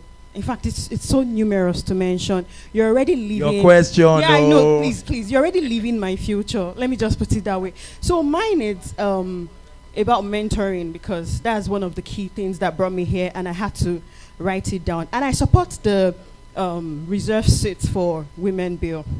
Now, the first one is... how can women in leadership help open doors for the next generation of girls? I intend to be a leader. I'm already a leader. So that's one. And number two, this is a heartfelt request. So you've been doing this for about 20 years, and I just started officially. I run an NGO that supports children and women. I'm passionate about the girl child. So I just want to ask, seeing the impact you've made gives me hope, because I'm working towards it. I'm working towards the future, and you're already living in that future. I would truly be honored to be mentored by you. I have the drive, I have the grit, but I need the guidance, right, from someone who has walked this path. Thank you. And I aspire to be a leader like you someday. Thank you very much. I love your first question, by the way. Very wonderful. Next, I want to take the woman first. The woman's there. Okay, I'll take the lady beside her. Let me stand up so I can see. The light is very bright in my eyes, so. Okay, good afternoon, ma'am. I call her my mama. Whenever she sees me, she smiles and hugs me. Honorable Minister, ma'am, you have done so much, and you're still doing, and we believe you will do. As our nation advances in its digital economy, agencies such as NCC, Galaxy Backbone, and NIDA are implementing several digital inclusion initiatives across the country. How is your ministry collaborating with these agencies to ensure that girls, particularly those in low-income and underserved communities, are not left behind? We've seen the remarkable financial and digital literacy programs from your ministry. It has been championed for women. But we would love to see similar focus extended to young girls to intentionally prepare them for digital future. And if such collaborations are not yet in place, may I respectfully urge that they are to be considered. Thank you so much. Thank you so much. Powers is my name. Thank you. I'll go to the guys now. Come back to the ladies. There's a gentleman at the back wearing blue with the cap. Yes. Thank you very much. My name is Kayode Oguntoyibo. Of course, I need to really appreciate my leading leader for putting up this program. Indeed, we always appreciate the platform that you have created. And of course, to our Honorable Minister of Women Affairs, we appreciate your being here today. And while we are waiting for you, the anchor of the program mentioned something. Of course, it's a common saying that when you train a girl child, you have done what you have trained the nation. And having said that, it is a girl child that will eventually metamorphosize into a woman. And my Honorable Minister, Ma, I want to put it on your table that at our various levels, one way or the other, if you cannot train a child or a girl child, there's no way you will become a responsible woman. And what I want to put on your table, or to be at the front burner as the minister, as the #1 mother in the country. Now, take a federal university for an instance. That means training a girl child is a very crucial space in the nation building. And when you look at it, you did not mention a man. Though I'm born of a woman, married to a woman, and having daughters too. But is it possible for you, as a policy of the federal government, to have a kind of special motivation, maybe in terms of school fees at the federal university level, to encourage a girl child further to go on education. So these are the area I want to. Of course, when we came in, we have filled some form, which you ask us. I love that proactiveness in you. At least we have been able to do some things in that form, that Google form you gave to us. But in this wise, even in our own little way, we know how much we assist a girl child in our community, and so on. So in that wise, as a policy, if you can do that. Thank you very much. Okay, the gentleman in blue here, and then we'll go to the one in white. Yes. And also, if you're in the overflow, they haven't been able to put the overflow on the screen. If you're in the overflow and you have questions, please come to the side. Okay, go ahead. Honorable Minister, good evening. My name is Precious. So my question is, do you have initiatives for the grassroots level? For example, in lots of our tertiary institutions, we still have very little women leaders who are filling the positions of SUG presidents, etc. Is it possible to fund an initiatives that encourages young women to run for these political offices right from their institutions? And just like the legislative mentorship initiative, can you create a program that specifically trains women, so that more women can start running for local government offices, councillors, and House of Rep positions? Thank you. Let me go there. There's a Yeti. Okay, yeah, Dr. Josh. Yes. Can I answer this one first? Okay, let's just take Dr. Joshua and then. Good evening, Honorable Minister. Thank you very much for coming. So I'll go straight to the point. My question is about women who are being abused and molested and so on. So please, ma, is there anywhere in the ministry that a direct channel that these women have access to communicate and have full confidence that it will be followed up to the end, that they get justice? Thank you very much. You have the floor, ma. Thank you so much for engaging. Thank you for all your questions, and all of them are very, very important questions. I'd like to start by the first one. And her question was, how do we, open doors for others, for the people that are already there? And I can tell you that a few years ago, when I debuted into politics, I had the same questions with you. And I felt the same way, that how do I get in there? I remember the 2015 elections. Then I was still living in the UK, and I watched every single campaign video thinking, God, how do I get there? I want to be there. God, take me there. I want to also, be on this campaign trail. I want to also be a politician. Fast forward 2019, when I saw myself in the presidential campaign, committee, oh my God, I was screaming and thanking God. And I realized that it took a lot of people to get me there. You're on the right track, because already you're interested and you're vocal about it. Since 2004, the ministry has had 6 regional leadership academies or leadership platforms that are being run by NGOs. We're trying to resuscitate them because they don't do much. We have a lot of platforms, like the Women in Politics platform. So it's not really coordinated, and it's not uniformed. And that's why when I debuted into politics in 2016, 2017, I started my own NGO to help galvanize women so that we can have a platform that is pushing us, and then we're learning together and, achieving together. But when I got subsumed into the political, movement, I realized that there was a lot of groups. But it's just that there was no publicity, and I didn't know about them. We have the Council of Women's Societies. They also do a lot of mentoring. But trust me, it's not enough. And I always say that nobody has monopoly of knowledge or ideas or know-how.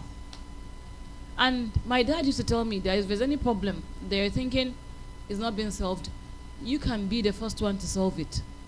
I'd like to encourage you to research around what is existing. Trust me, the ministry is going through a system strengthening so that it can carry all of our aspirations and our dreams as women, our children, that of the family. Is still work in progress. And that's why we welcome ideas. I would like to challenge you and other like minds to put together a proven leadership structure that we can all adopt and co-opt other well-meaning people that are interested in this effort so that we can address our mentoring gap. This is one of the most important instruments that can help us achieve equity in political participation, because you can only give what you have. So the more you know about civic engagement, about politicking, the better politician you can be. So yes, there's a vacuum. Collectively, we can address it. And I would like to encourage you to look into systems that we can deploy. The existing systems that we're working with, we have a lot of people that have leadership academies. We have individual efforts that are ongoing. I would love to work with you, mentor you. I pray I have the time to do that. You heard my daughter say that sometimes I go to them like, I haven't spoken to my son. And then I'll call him and I'll say, oh, you forgot you have a mommy. And you say, mommy, remember, I know that you're busy. Remember we agreed from our goal setting session in December, there's going to be a busy year. So just look after yourself, take your BP medication, and things like that. The next question, you spoke about your NGO and how you can be able to, get support. That's one of the things that we do in the ministry. We encourage NGO participation and CSOs. We can't be everywhere. Yes. So government is a policy-making body that enables for, public and private participation when it comes to interventions that we offer. So please feel free to register with the ministry and support the mapping of these NGOs so that we can be able to know which NGO operates where and how. So we're strengthening that mechanism. It exists. So feel free to just co-opt yourself and support the emergence of a strong, coordination mechanisms for support. Because in other countries, government doesn't implement all of these things. They support, experts like you to be able to intervene in the fields, and that's what we intend to do as a government. Secondly, it was around the data economy, strategy of the ministry. Yes, we're collaborating with the NCC, NIDA, and also the likes of the Galaxy Backbone. We do have a digital harmony program from the ministry, and it entails a lot. Access to digital education and even digital tools for women can help us in positioning women as an economic power. If we give them access to market, we give them access to customers, and a lot of other things. Another tool that we're using is the Happy Woman's app, and that's just like a convenient platform for women to be able to, relate, access programs and interventions, be able to also network, and be visible. And for us in the ministry and for government, it's like a M&E tool. So we can measure progress and see where we need to put in more pressure and where we need to penetrate more. So yes, we have a digital strategy, and we welcome all collaborations in that area.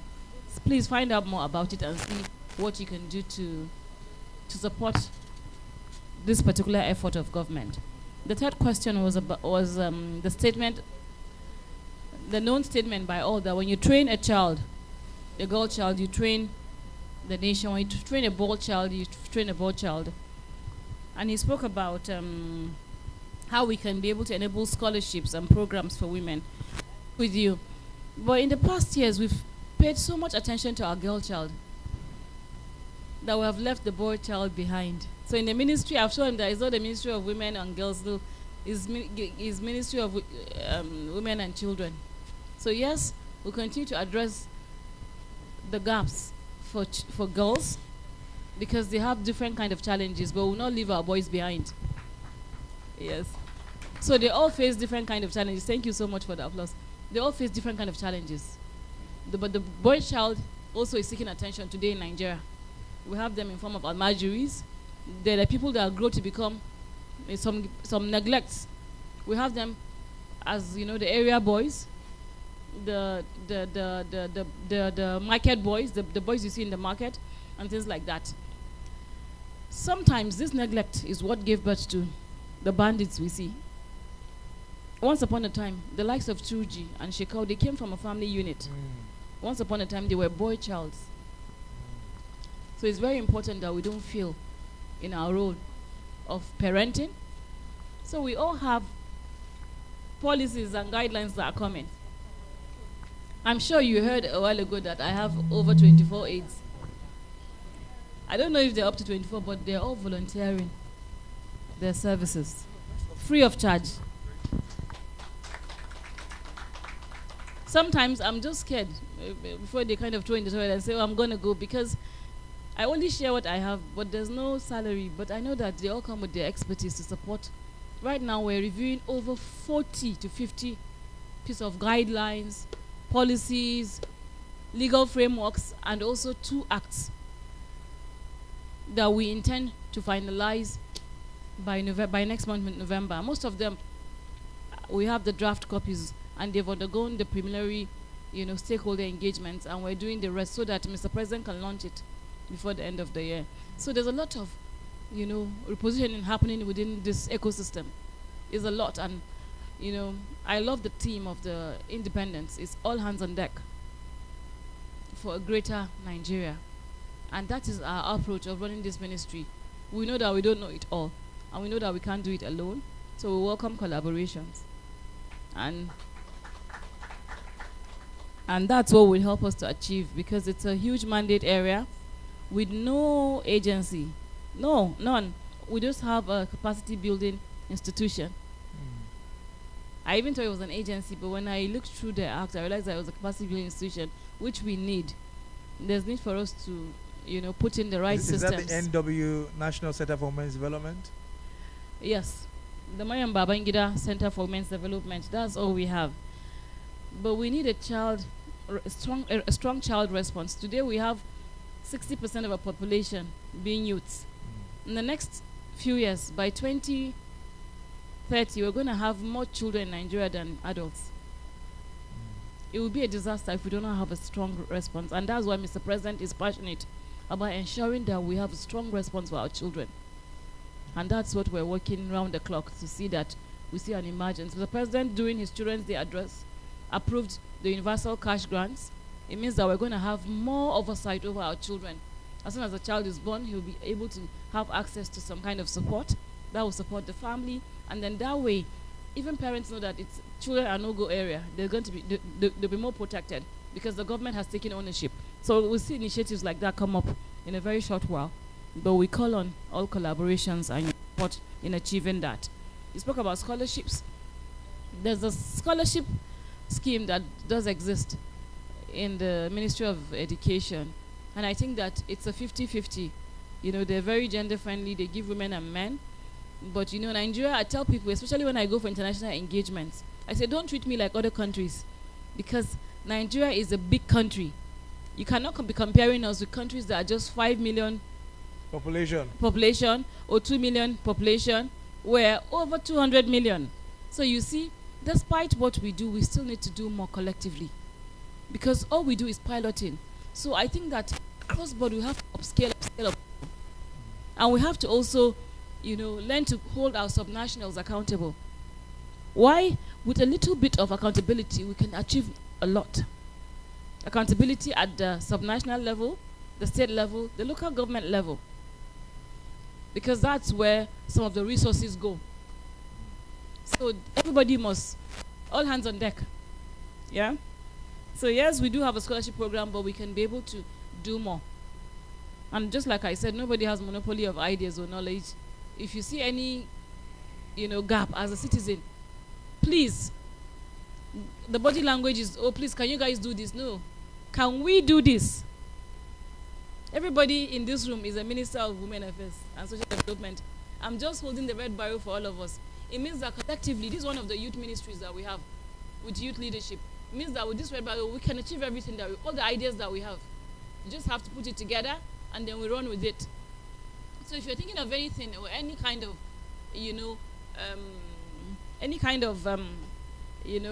idea you have that can explode, who knows what ideas will make a difference for us as a country? Only God knows, and that's why you must always speak up. You must always put it into context so that we can all run with it. And also, I would like to touch on the issues of initiatives for the grassroots. And then you spoke about encouraging women in the universities or girls to be able to begin to test their popularity and experiment with politics. I wish I understood how the SUG worked. I would have been a politician from the onset. But I didn't get exposed to politics early enough, and that's why I came in a bit later in my life. I agree with you. We must encourage women, and that's why we're coming from the economic empowerment angle. And that's where we'll be able to touch on all areas. You know, in a few months' time, we'll partner across different sectors, particularly the creative space and the emerging economies with, you know, makeup, you know, things that girls and even boys can do while they're in the university. We'll begin to empower them, and then from there we can speak about politics, encourage them. And not even that, we launched a fund in collaboration with partners during the hunger. The fund is supposed to support all of these are aspirations and dreams. Women in SUGs, women in politics. I'm sure you all agree with me that money is everything. People don't agree, but trust me, with money, there's nothing we can't achieve. Yes. So yes, we need a fund for women to be able to, because the government can't do it alone. We need more resources so that we can be able to cover more grounds. And I'd like to speak about SGBV. You know, issues of rape. Why should anybody be raped? So we're going to come from the preventive angle. I was speaking to my counterpart in the UAE. I said, what's your statistics for rape in the UAE? She said, there's nothing like that in the UAE. Somebody there said, oh, it happens, but they hide it.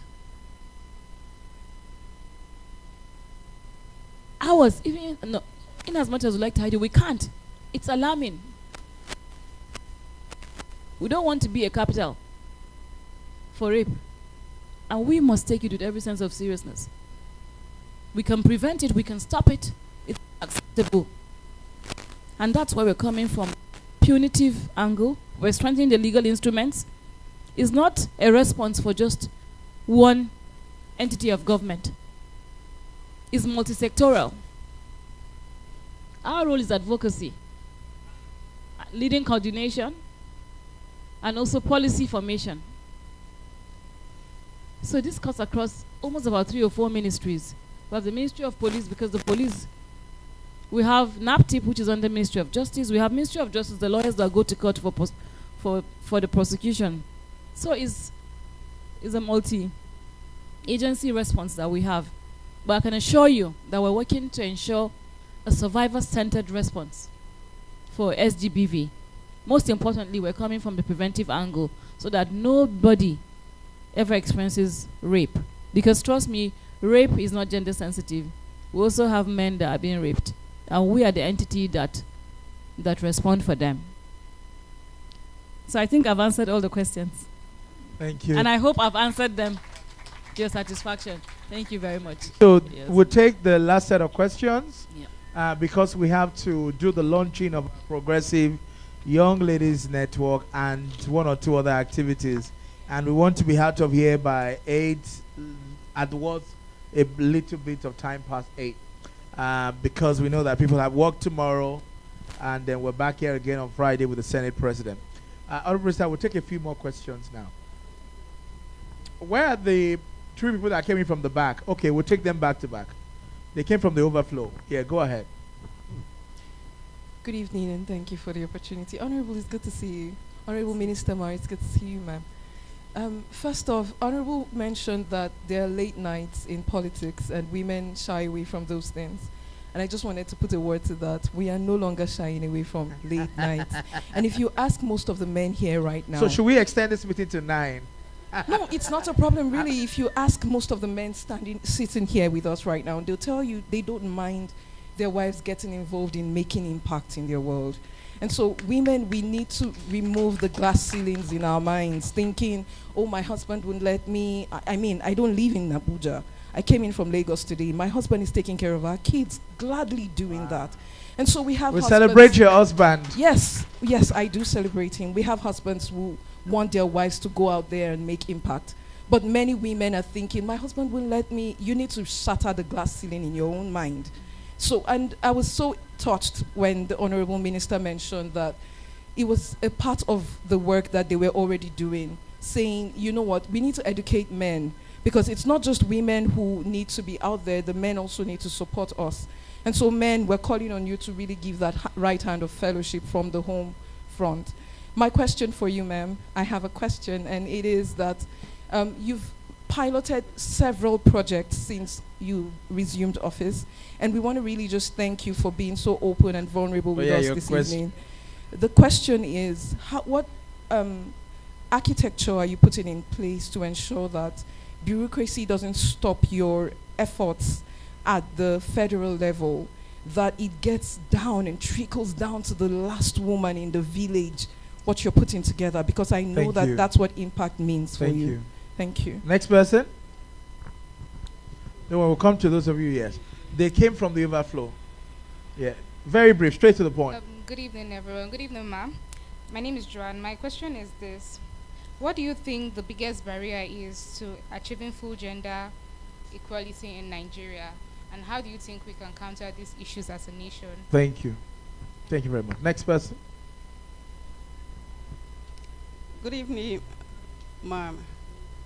Honorable Minister of Women Affairs. My name is Victoria Annie. And my question is, first of all, I want to thank you for all your efforts.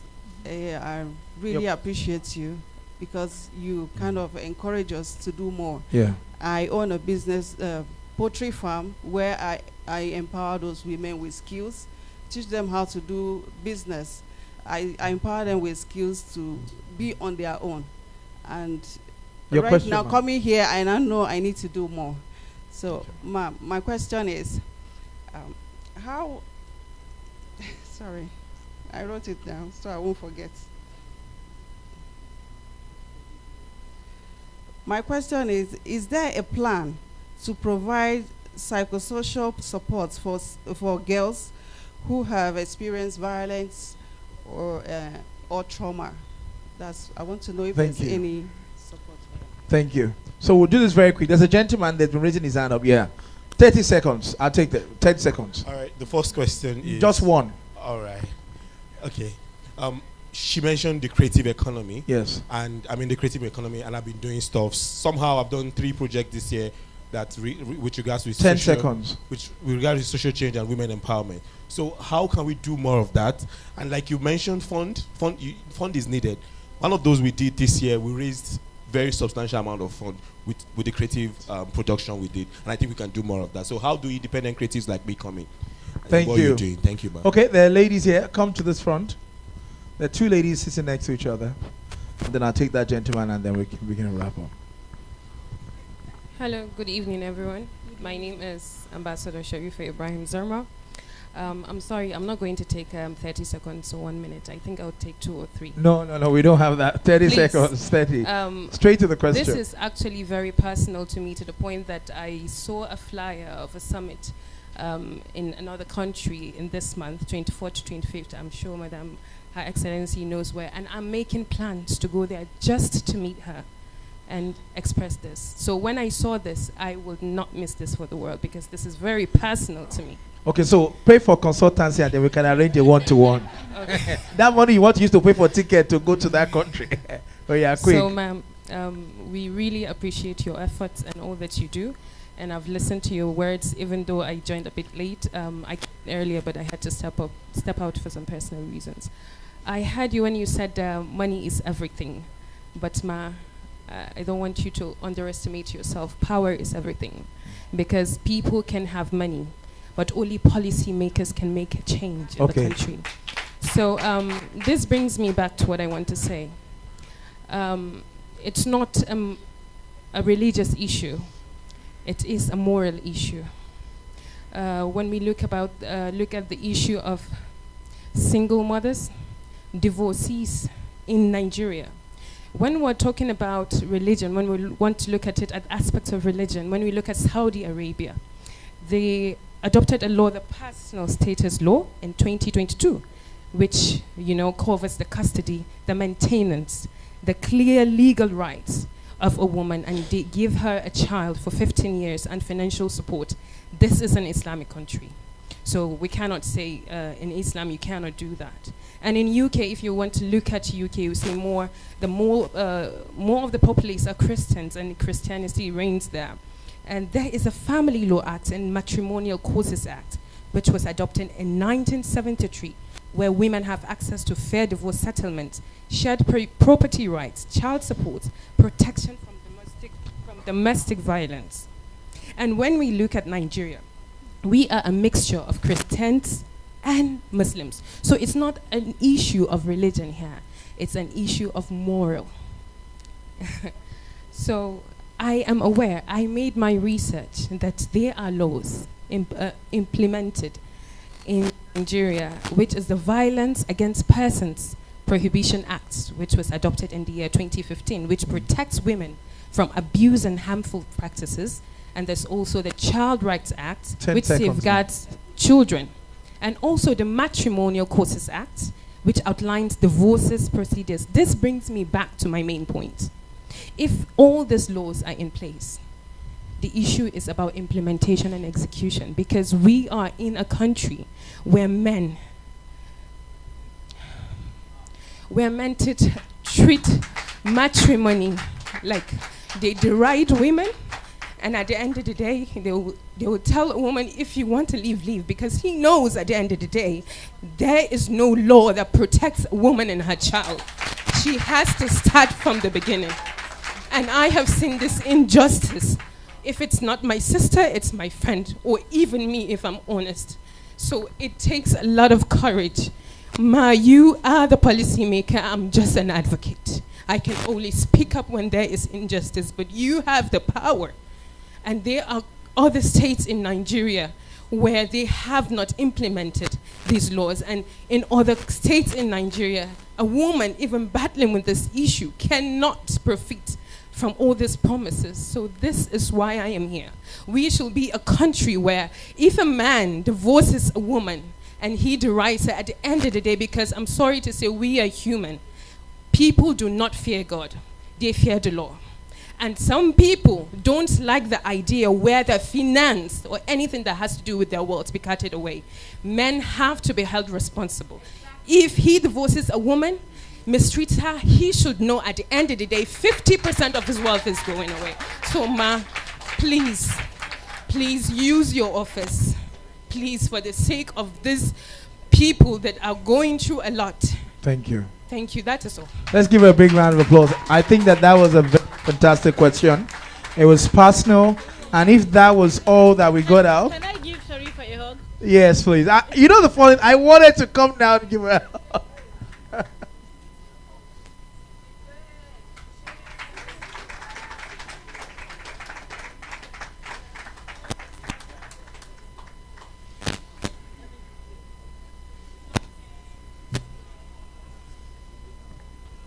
Sharifa, my E for she hug. On behalf of the men, we are sorry. Okay.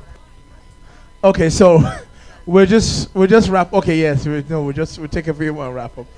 Yes, quickly. You saw him. Where's the microphone? Yeah, give it to her. We can't take everybody, but we'll only take one or two more. HM, one or two? Let me respond to this. Yes. Okay. No, we don't even want another category. Okay. Or you think you want to do another round? Okay. I think we'll just take one or two more and then close. The time is gone. Okay, so take yours, and then I'll take a male, if or she. I think maybe she should Go respond ahead. to it before I ask my question. No, just ask it. If she responds, we're going into the next activity. We need to wrap up. Okay, so just keep it brief. Okay, my name's Fauzia Mohammed Lukman, and first of all, just like everyone, I would like to thank you, but specifically for the efforts you've made for persons with disabilities. Now, in Nigeria this year, the theme for this year's Girl Child is Stand Up, Speak Up, Building a Bullying-Free Generation. Ma, there are lots of girls with disability that have been turned into women with disability. Yes, I know, I'm still here again with the same disability issue. is there anything you can do regarding initiatives or capacity building that we know you've been doing a lot for women with disabilities, but we just want it to be a policy where girls with disability can be involved when it comes to accessibility? Because I'm throwing my question both to you also, a capacity APC youth leader. Thank you. Especially the accessibility. Thank you. Don't worry. Thank you. Okay. We understand the rest of the question. Thank you. So we can take one or two more people. Don't worry, I get the question. HM, do you get the question? Thank you. Okay, the guy in blue has been raising his hand for eternity. Please keep it short, please. Thank you very much. Good evening, ma. My own is in the cabinet of President Bola Ahmed Tinubu, women are involved mostly more than any other government. So is there any forum that you have with that ministers, women, that you are linking with them so that you see that women are being given what they are expected to be given? Then secondly, are you linking with the state commissioners of women affairs in the state for such things to be happen? Because I'm a product of the woman. Woman make me to go to school. If not, I will be in bush as a Fulani. So thank you very much. I respect women. Explain that bush. Doing what? Rearing cattle. Yes. Thank you very much, Honorable Minister. Please, before he goes back to the bush, please just answer his question fast. Oh, thank you so much. I'm having so much fun while I'm sharing. I'm learning so much about us as a people. First of all, I'd like to enlighten us. Sometimes we forget that we're a country that is in the era of nation building, that we've been so badly behaved. Over a period of time, we have not done things properly. And that's why I love the theme of this year's independence, that it's all hands on deck. Because we assume that these people in the office are some, superheroes with a cape. We're all human beings that have been carefully selected to push an agenda, but requires a stakeholder approach to it. All hands on deck. Trust me, and I'll put that into perspective properly. The first speaker spoke about late nights. That is a thing of the past. And I said, if you remember, when I started speaking, that you do not stereotype. Everybody is in a different place. Even during courtship, you know the men that are possessive. You know the men, you know yourselves. It's just like somebody marrying me now and he wants me to stop going out late for my political meetings. He'll be deceiving himself because he knows that this is the career that I've chosen for myself. So not all men will understand. Some men like their women being at home and looking after the children. But who says you cannot make impact from inside the house? Post-COVID, we know that we can do a lot. Virtually, we can do a lot. Being ourselves, we can reinvent ourselves at any point in time. And that's what I want to encourage women, to be themselves. If you're a woman that wants to be a politician, at the forefront of politics, by all means you can do it. If you want to be at the background cheering women, by all means you can do it. If you want to play just party politics, by all means you can do it. If you want to be an entrepreneur, we can't all be politicians. If you want to be an entrepreneur, why not? By all means you can do it. You can buy and sell and become one of the 4 wise women that we're trying to give birth to. If you want to be an advocate, you want to be, have your own NGO, be in the grassroots supporting women, by all means you can do it. And that's the kind of ministry that we're trying to operate right now, so that we give support to women in such a way that they can write their success stories. You don't have to go into the ITC space because that's where opportunities are. No, we create opportunities in every economic space for women so that they can be able to, do what they love and do it well and be the best at it. So yes, I agree with you that times have changed. Women are not afraid to be out late. In the past 20 years, I don't know any late or early time of going home. Because I had a life before politics. I was an entrepreneur. I was with Mary Kay Cosmetics in the UK. That was the last thing I did before I left. And sometimes I walk between 5 to 6 cities. So sometimes at 12 midnight, I'm on the motorway driving down from Liverpool where I train my team. Or from Newcastle. That's 6 hours from London. There's no part of the UK that I did not build a successful team. So women should be able to work hard as men in such a way that they want. But all I want to appeal to you is that we need all hands on deck. We can't be spectators, or we can't be saying you people should, you people should. And we have to learn how to, hold people in government accountable in a respectful manner. I find that when you attack people, they shut down. But when you say, HM Women Affairs, you're doing a lot of piloting around this area, and I find that we have more challenges in this area. Please, what we would like to see, or what we would appreciate as citizens is you putting energy in this regard. Trust me, whoever you talk to like that will go ahead, think about it, and see how they can quickly respond. It's a partnership between government and citizens. And who are the government? All of us are the government. So yes, I agree, we don't stereotype. We're doing pilot programs. And it all boils down to the available resources. I've said it maybe over 4 times this week. I remember during a cabinet retreat, Mr. President said our ambitions is big. And it will require resources. And he said we don't have the resources, but we have to find it. We must find the resources because we cannot spend our people. So we need money to spend for services and for programs and for projects to build our nation. And that's the mindset that every minister is working on, how to attract more resources into their spaces so that we can upscale on programs, so that we can amplify on impact. I'm saying all this so that if you can support in any way, because there's a gentleman there, I'll come to your question, that spoke about raising funds in the creative space for women. So I'll hold you on to that. I look forward to partnering. Our SA Creative is here.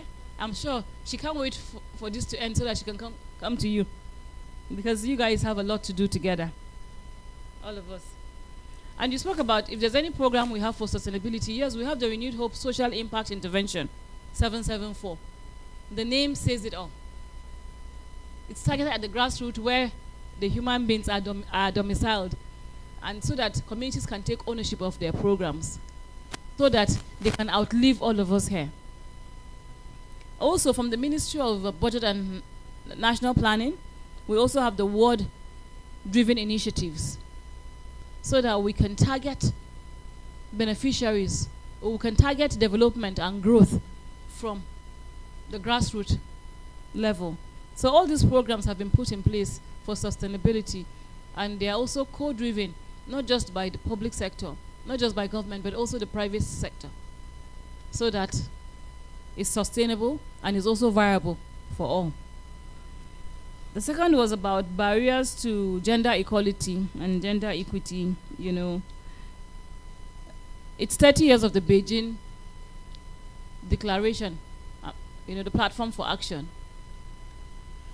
Next week we'll be in Beijing, review 30 years. In March, we were in the CSW, the Women's Onga. And last week I was at the Onga 80. And the message is the same, that there's a pushback. We've made so much progress, but we're kind of digressing. And I feel that it's time for us to, ride on our crop of he for she's, and also to activate the she for she's, which is more important. It's not enough for men to support women. We need women to support women, so that we can be able to achieve equity. Equality is almost impossible, because we're not equal, we're not same, but equity is achievable, and we must collectively work towards it. All the programs we have in the ministry, and not just our ministry, we're trying to strengthen our gender desk offices across board. and also to activate public sector participation so that everybody is an advocate in achieving equity. As a country, we've been limping with one leg, and there's so far we can go. Mr. President has a goal of a $1 trillion economy, and women have a huge role to play in achieving that $1 trillion economy. And that's why we must be he for she's and she for she's. So yes, there's a barrier, but working together we can achieve a lot in addressing those systematic barriers, addressing social norms, and so on and so forth. Victoria spoke about the plan for psychosocial support for girls. You know, there's a stigma around mental health in Nigeria. Nobody wants to talk about it. When you say, oh, I need to see a therapist. When I lost my mom last year, and I used to do therapy, people around me used to say, hide. People, you don't have to tell people you're going through therapy. If you knew what it means for somebody like me to lose my mom, you know, I'm supposed to be mad. Because my mom was everything for me. She was my best friend. The bond between me and my mom is, not, if not the same, it should be more than the bond between me and my daughter. So for me to just lose her, she was not sick. I went on a tour of duty to Lafia. I was happy, galvanizing the whole of Lafia, inspecting our police infrastructure. I woke up in the morning to say that my mom is not waking up from sleep. So you see, we all get tested emotionally every now and then. And everybody has their emotional threshold. And that's why psychosocial support is very important.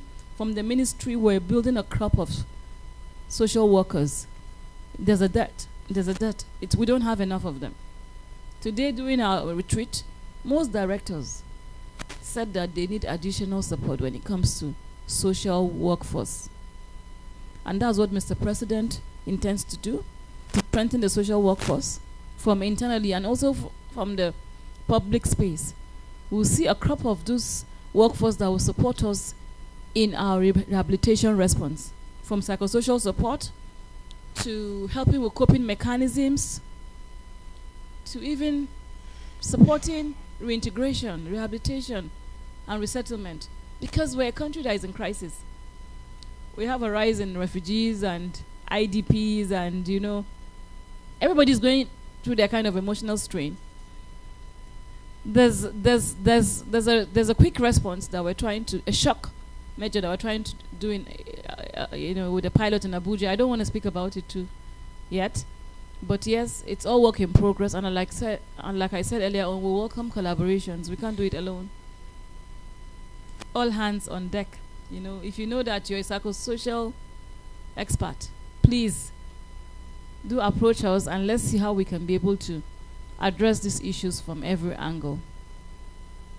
But yes, and also we have the guidelines and the policies coming up. We're reviewing them, yeah? So yes, it's needed and we're going to do it. And then our creative economy champion, I think we just have to partner, you know, because you have a formula that we can ride on. We have a lot of female creatives, and with a little support, you know, they can all become millionaires. Because the creative space, the creative economy is an economy, is a finance, you know, potential that we have not tapped into as a country. And we must. Otherwise, we're leaving money on the table. So yes, we look forward to collaborating. Just right here is our SA Creatives, and then we look forward to partnering with also the Ministry of Creative Economy. It's important for Mr. President. That's why he has a whole ministry for creative economy. I would like to speak around the issues that Ambassador Sharifa raised. Yes, these are all germane. As a DG NAPTIP, I was implementing the VAP Act at the national level. Now our VAP Act is domiciled with NAPTIP. Guess what? The VAP Act is 10 years old today. Wow. It's a VAP Act of 2015. So I know everything about that piece of legal instrument. So I know what we need to do about it. What we envisage is a reform, around the review of that legal instrument, and also the birth of a national mechanism, an agency for protection that will come, because NAPTIP has a TP Act, which is their trafficking act that established the agency. You don't expect them to abandon the TP Act and to implement the VAP Act. They have to do the two, and sometimes it can be overwhelming. I've experienced it firsthand, so not anybody can tell me about it. So I feel that with a different structure, we can do better with protection. And the Child Right Act is the Child Right Act of 2003. So I'd like you to count how many years. That's how old our Child Rights Act is in Nigeria. But the good news is Mr. President has mandated an immediate review of that policy. It's undergoing review right now as I speak to you. Our national child policy is the national child policy of 2008. So the policy is going to give way for a strengthened policy, the act. So we're reviewing the policy and the act concurrently. So in a short few months' time, we should see a strong emergence framework for our women, for our children. I agree with you that people must be held accountable. We should have punitive measures. We should call out people, and we should also be very, preventive. People should know that there are consequences. But in achieving it, we need more women in the political space. Most of these policies, especially at the state level, do not get passed because it has to be passed by men. Which man do you think will pass the law when he knows that he's going to be held accountable for his weaknesses? Yes, it requires the grace of God. That's where HB 13 comes in. Yes, exactly. So yes, it's not easy, but it's achievable, and we're going to achieve it, yeah? And that's why I speak about money being everything. Policy is the almighty policy, but money is what we use to implement policies. Without the funds, even our law enforcement officers cannot operate in the manner in which they should. And that's why we must create a lot of money as a country. We have the potential. We're sitting on money. We're not making enough money for our country. We have to trigger and strengthen our economic power. If you're earning $1 million a month, how do you earn 10 million a month? If you're earning 10,000 a month, how do you earn? Because everybody wants to work for government. There's so much roles we have there. The bulk of the work, the bulk of the money is in the private space, is in doing your own thing or offering your own service. And we have the numbers to absorb all of these things. So trust me, we must have that mindset of being wealth creators, because your country needs it. I would like to speak to what Faiza Mohammed Lukman, to the issues that she raised around persons with disabilities. They are often neglected. In March, during the CSW, the first program that I attended was the Commonwealth Women's Forum. And then the first thing they did was they showed us a documentary. And after we watched it, they said, oh, we're going to invite the first speaker who will be speaking on behalf of the people with disabilities in the Commonwealth. And she came to the mic. She was helped to the mic. And she said, hello, everyone. Are you enjoying yourself? And we said, yes, we are. And she said, did you enjoy the video?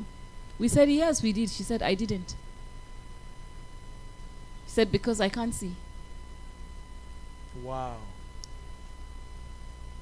So you see, if you're experiencing a challenge, the person with disability, their own challenges have doubled or tripled. And that's why I must applaud us as a government, that we do have a policy for them, and it's a policy that we must implement. My brother, the former DG, used to say that if you do not look after the disabled people, you don't know how you're going to die. Maybe before you die, God will test you, and He will with disability. So that's how he used to threaten when he goes to ministries and agencies to look for disabled quotas. He said, okay, if you don't want to do a ramp, who knows how you're going to end up? You may need a ramp for yourself one day. Very quickly, you see people putting the ramp for disabled people, you know. And that's the way we must think, that it could be any one of us. Nobody is praying for anybody to be disabled, but it can happen to anybody, and that's why we must look after those vulnerable group of people, those special group of people. So that it's all inclusive, we're leaving nobody behind. We're the lead ministry for protection, but in the last administration, Disability Commission was in a different ministry. So it's a dual mandate we have with the humanitarian ministry. We're still, you know, strengthening the mechanism. The Disability Act is not even implemented to the tune of maybe 5 or 10%. So we can do better as a people when it comes to addressing issues for the. But from our ministry, you know, whatever we do, when it comes to interventions or pilots, so we make sure that there's a quota for the disabled. There's a voice for the disabled. Particularly, even with this bill, there's a seat for the special disabled people so that they can also speak for themselves, by themselves. And the final question. Okay. How do we collaborate with the state structures? You know, as a country, we've done so well when it comes to creating those governance structures. And we run a multi-level system of government. And that's why coordination and collaboration is key for us to achieve our goals. No matter how good policies are at the national level, if it's not been properly domiciled and adopted and accepted by the states, it's of no good. And no matter how good policies are and how they are being mainstreamed and accepted by states, if the local governments are not implementing and accepting, it's still futile. And that's why we must strengthen coordination. From the ministry, we work with every arm of government. We even work, because we're working more with women, family, children. We work with even the spouses forums. Algon, Walgon, the law enforcement, we work with the POA, work with the police, we work with POA, we work with everybody, work with the governors, work with the governors' spouses forum, because most of the work we do is advocacy, sensitization, and everybody's voice does count. Finally, the good news I have is, for the first time in the country, we have a family advancement or family cohesion strategy. This is Mr. President's baby. He believes that everything starts from the family. The stronger families we have, the stronger communities we would have. The stronger communities we have, the stronger country we would have. And that's why it's important that we strengthen the family unit. We begin to interrogate what happens in families and how we can be able to make them become stronger. In some countries, they face a different kind of family crisis or demographic crisis. They're shrinking. In Nigeria, we're exploding. Remember I told you that in the next few years, we're going to have more babies in Nigeria, or more children than adults.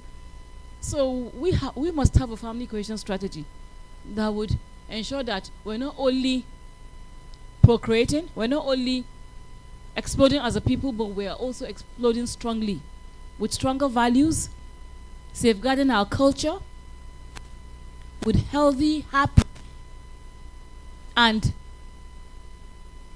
strong value systems for our children. Because that's where it all starts. I hope I've answered all of your questions. If you have any other question, please just grab me at the end of this program. But I look forward to collaborating with each and every one of you. I may not be accessible as much as you want, but trust me, we have a team, we have a ministry, we have directors, writers. Make sure that you're part of what we're doing, because everybody has to play. And finally, can we applaud His Excellency, Mr. President? For the first time, this agenda is getting the right kind of recognition and prioritization. It's unprecedented. Most presidents don't look after these issues because it does not affect them directly. But Mr. President has put it at the center of national development, and we must appreciate and applaud Mr. President for this initiative. Thank you so much. Ladies and gentlemen, a big round of applause for the Honorable Minister of Women Affairs and Social Development. You know, one thing I need to mention is that I'm a WAPA baby. As a matter of fact, I began my career, got my first opportunity in life. Without Ministry of Women Affairs, I probably wouldn't have been Dio Israel. Oh, Abiba is also here. Good to see you.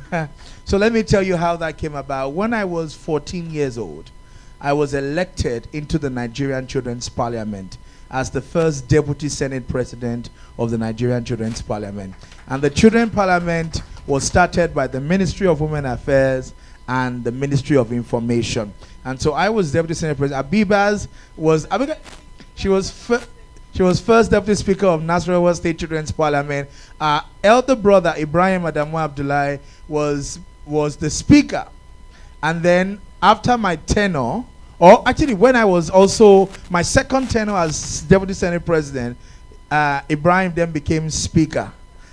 Even though after me he became Senate President, but he was Speaker when I was Deputy Senate President. And that's how our journey started. And from being in the Children's Parliament, I went to represent Nigeria at ONGA. ONGA 2002 was United General Assembly Special Session on Children, the first ONGA on children affairs in the world. That was when I met Nelson Mandela. I went to World Water Forum in Japan in 2003. I was in WSSD.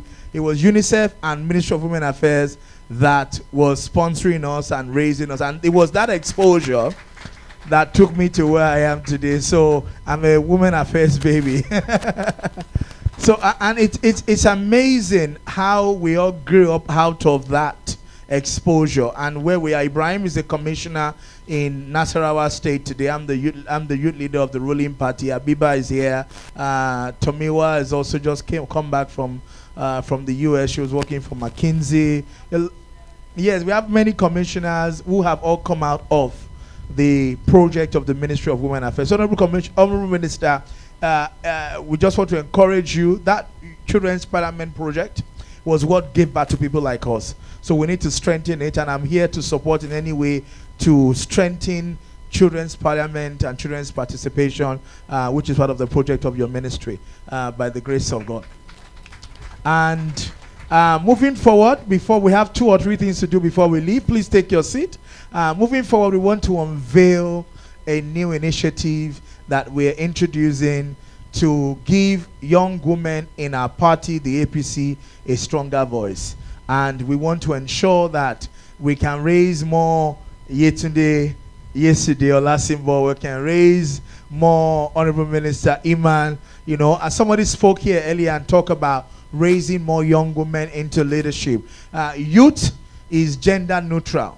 Youth is not just male or men. There's nothing like female youth. We are all youth, male and female. So it is not just the male that are members of the youth wing. Female under 40 are also members of the youth wing. So we're starting up a new initiative. I'm going to have Olajumoke speak about it in 30 seconds. Then we're going to have the Honorable Minister come and unveil that. And she's going to be joined by the special assistant to the Speaker of the House of Rep and the former First Lady to do the unveiling. And of course, our girl child, senior girl child who is here. Okay, go ahead, Jumoke. All right, thank you, Ambassador Dio Israel. Thank you so much, Ambassador Dio Israel, and thank you, Your Excellency, our Honorable Minister of Women Affairs. Thank you, Honorable SA, to the Speaker on Women Affairs. We appreciate you for being here. So what we have here is Progressive Young Ladies Network. It's a community of, it's a dynamic, inclusive platform where we have young progressives across sectors, business, leadership, career, just name it, where we can explore opportunities within the party, outside of the party, in order to raise leaders, assess all of these things that we have spoken about here today. So we would like you, the Honorable Minister, to please join us here as we unveil the Progressive Young Leaders Network. Ladies and gentlemen. No, here is fine. Please, Excellency, join. Yesterday. Media, please let them see. Please go. I'm here as if or she. All right. So as we go ahead, Your Excellency, ma, please go ahead and help us unveil this.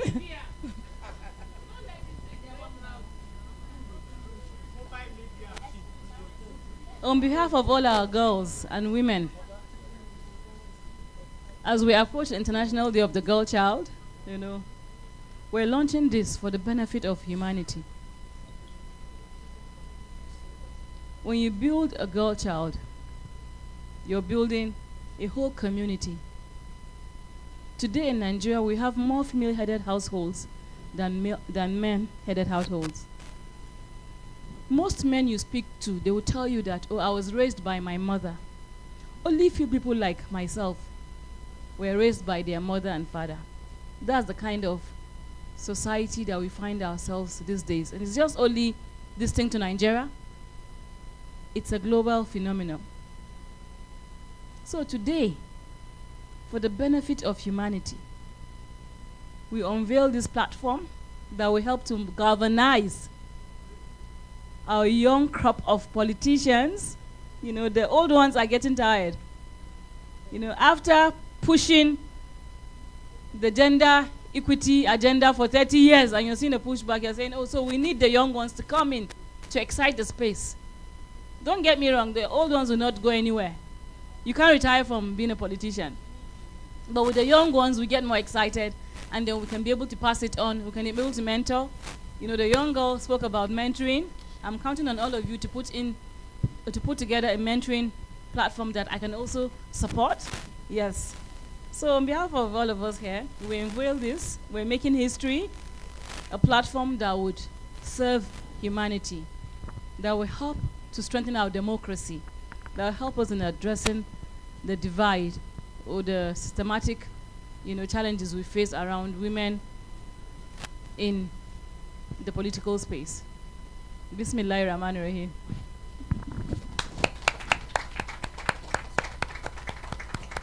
Thank you very much, Your Excellency. Thank you very much. Ladies and gentlemen, the logo of the Progressive Young Ladies Network. So if you are a young lady under the age of 40 and you're a member of the APC or you believe in our ideology, please go ahead and register. The information will be out on our website with immediate effect.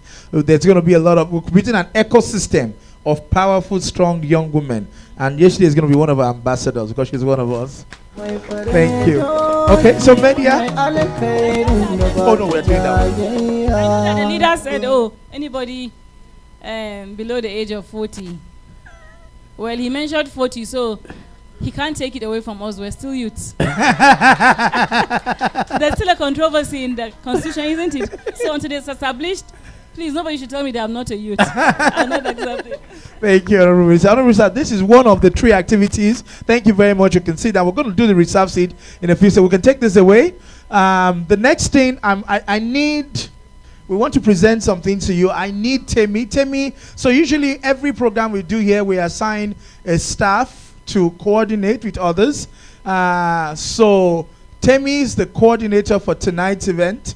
And Mr. Makawe, I need both of them to join me doing this. And of course, the comms coordinator for tonight's event, Samira and Mr. Femi, thank you. Well done. And all the volunteers, all the interns, all the staff, want to say a big thank you. I need Temi to come here and join me. Honorable Minister, we have this for you. We want you to put it in your office. And then we want you to be drinking with this. And then, in addition, where is the award? Where is Timmy? Honorable Minister, we want to present to you this award, Women Advocate of the Year 2025.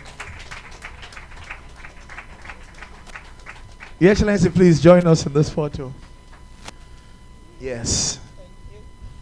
The junior minister. Is it okay to call you Minister of State for? No. One day, future minister. One day, yes, one day.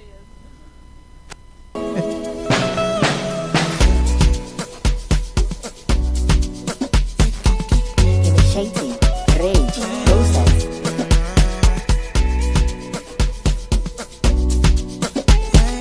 The table. All my G's fit to testify. NSC when we getting high. At the scene 339, tell the Mercedes to pack in. Hold on, there's one more thing to do. Please don't go yet.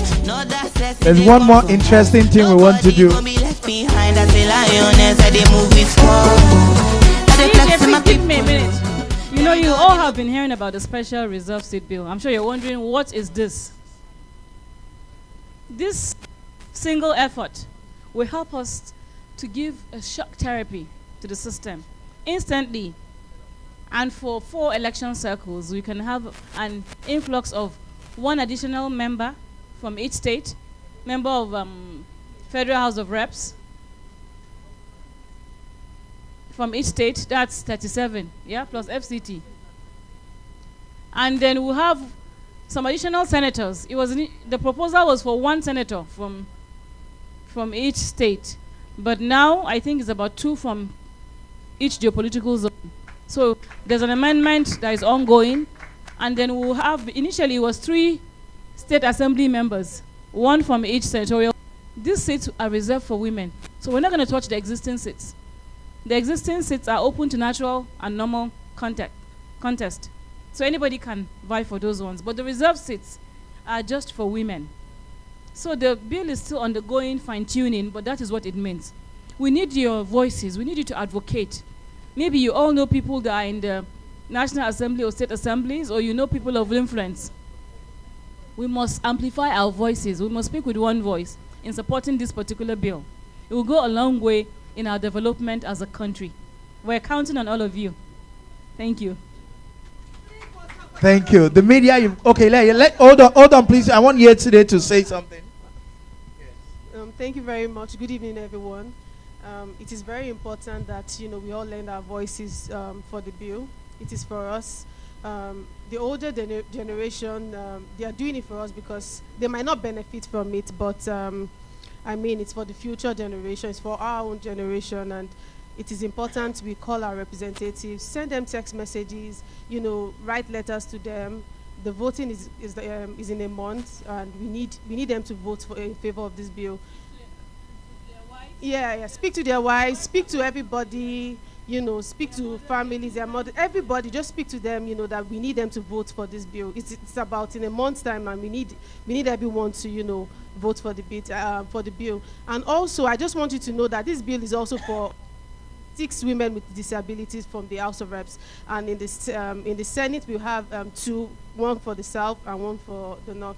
So it is very important that.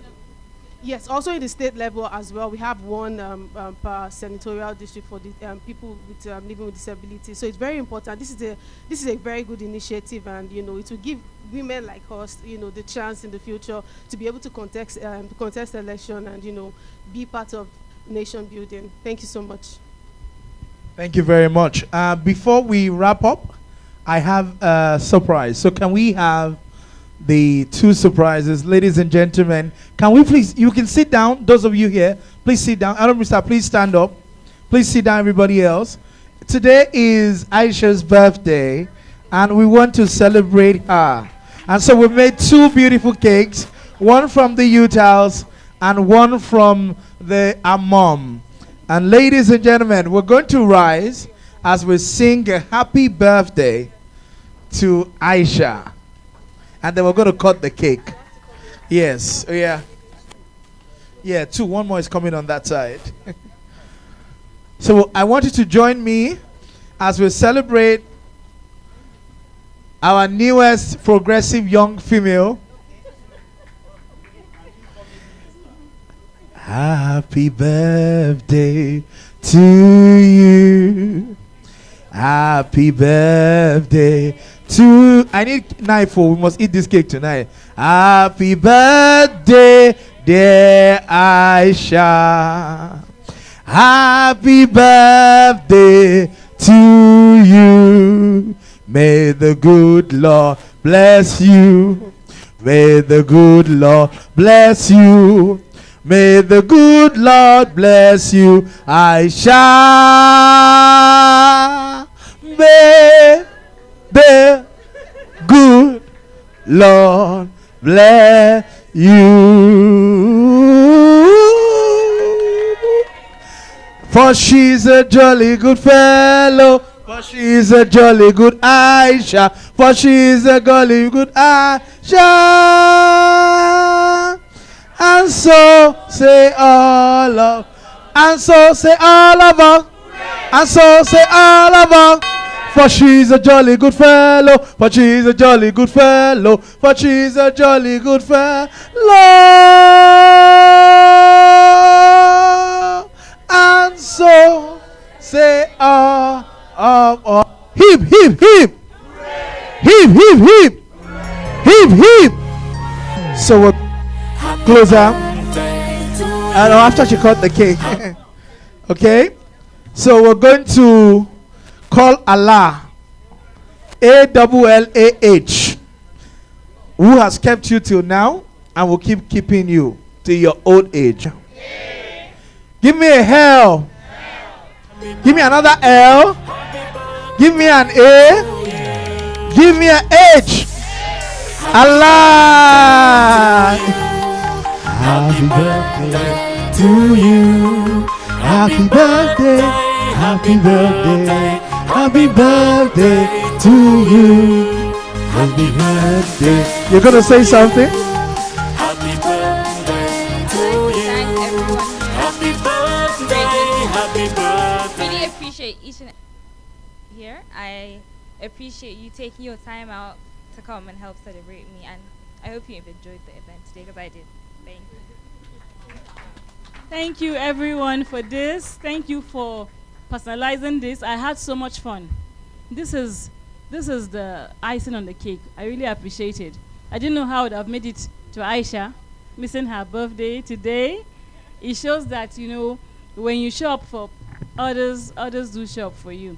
And my prayer is, as you have celebrated Aisha today, may we live long celebrate each and every one of you so much the evening, because I did.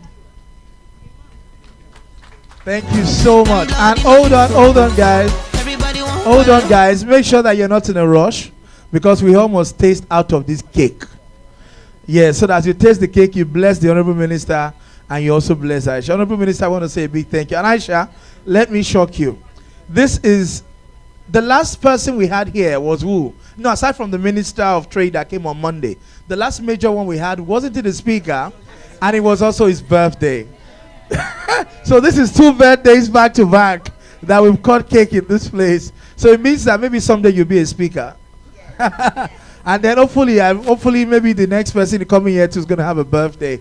By God's grace. Thank you very much, all of you, for being here. Thank you for honoring our invitation. We look forward to seeing you on Friday with the Senate President. Come early, because you won't get a seat if you don't come on time. Thank you so much, and God bless you.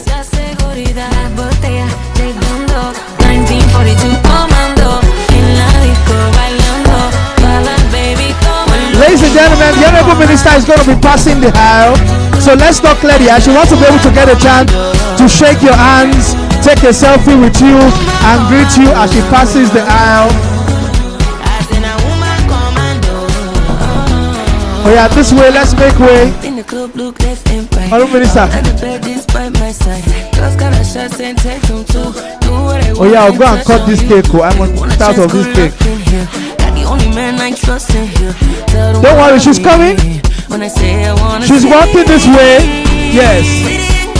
And she'll get to check you, take a selfie, interact. Thank you to all the members of staff, interns, volunteer.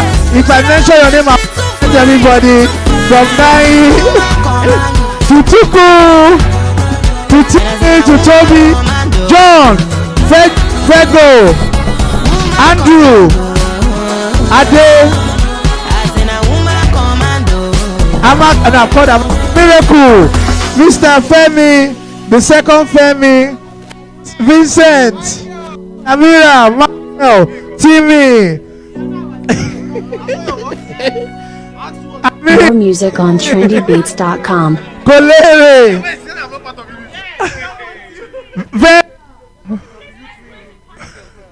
Oh yeah, let's make way. HM is taking this way. Jabir.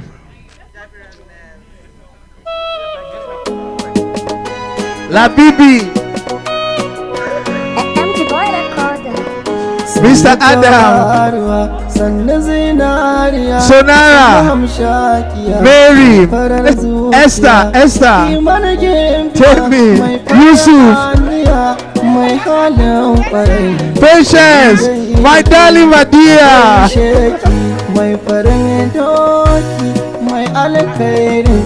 Yeah, Tuku, the cheeky Tuku.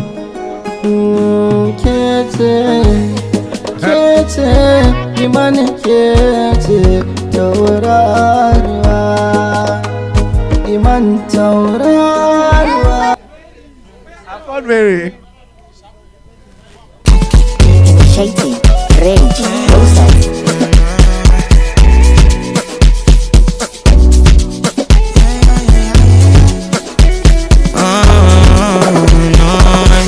Yeah, let's make way for the other minister. And let's see when we getting high. I did see 339 30 messages to pack inside. And ladies and gentlemen, the minister is going to keep coming back again and again till the election and even after the election. She's with us. She's one of the progressive young ladies that men. Everybody want follow the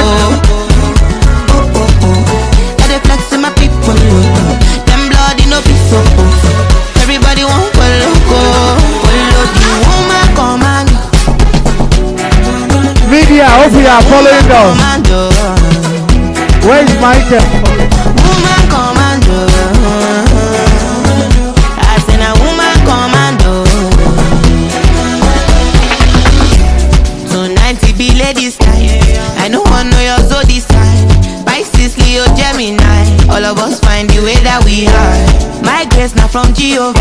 Why we dey ball like a gawa? Everything nice when you dey my corner. Anything other all on 3:39, I'm so high, I can feel my body. Lo que quiero es una fiesta, teteo que no cabe el party. Diamonds shining in the dark, una pantera en la oscuridad. Siempre entrega la maldad, demasiada seguridad. Oh yeah, keep it moving, keep it moving. Keep it moving, guys. Keep it moving, guys. Oh yeah, Fortune, Favor. Oh yeah, keep it moving. Joy, keep it moving. Let's go, let's go. Oh yeah, let's go. Keep it moving, keep it moving. In the club, look left and right. All of the baddies by my side. Girls got a shots and take them too. Do what I want and touch on you. Do you want a chance? Good luck in here. Got the only man I trust in here. Tell them what I mean when I say I wanna see. Keep going, keep going. Keep going, keep going. Let the others benefit. Oh yeah, let her take a picture. Oh yeah, come take your phone and selfie with her. I'm taking a selfie.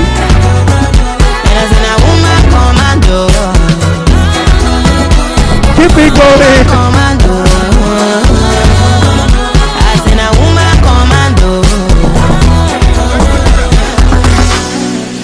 Keep it going, guys. Keep it going, guys. Let them take their selfie. Don't worry. Don't push them. Don't push them. Let them do it gradually. More music on trendybeats.com. DJ, keep going now. Trendybeats.com. Where is the everybody okay?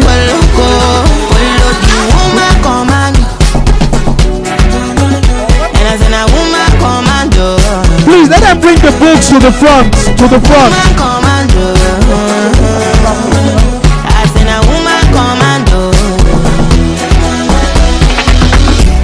So 90 be ladies time.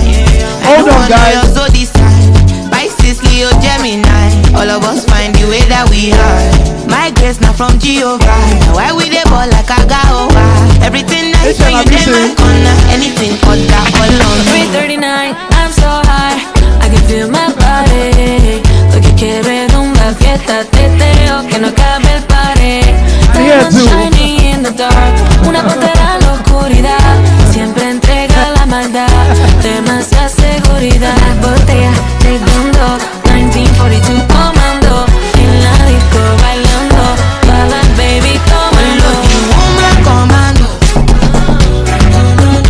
and as a woman commando,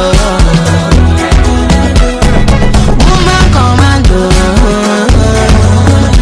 as in a woman commando.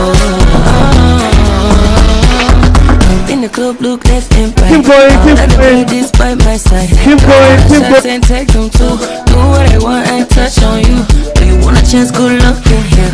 You're the only man I trust in here.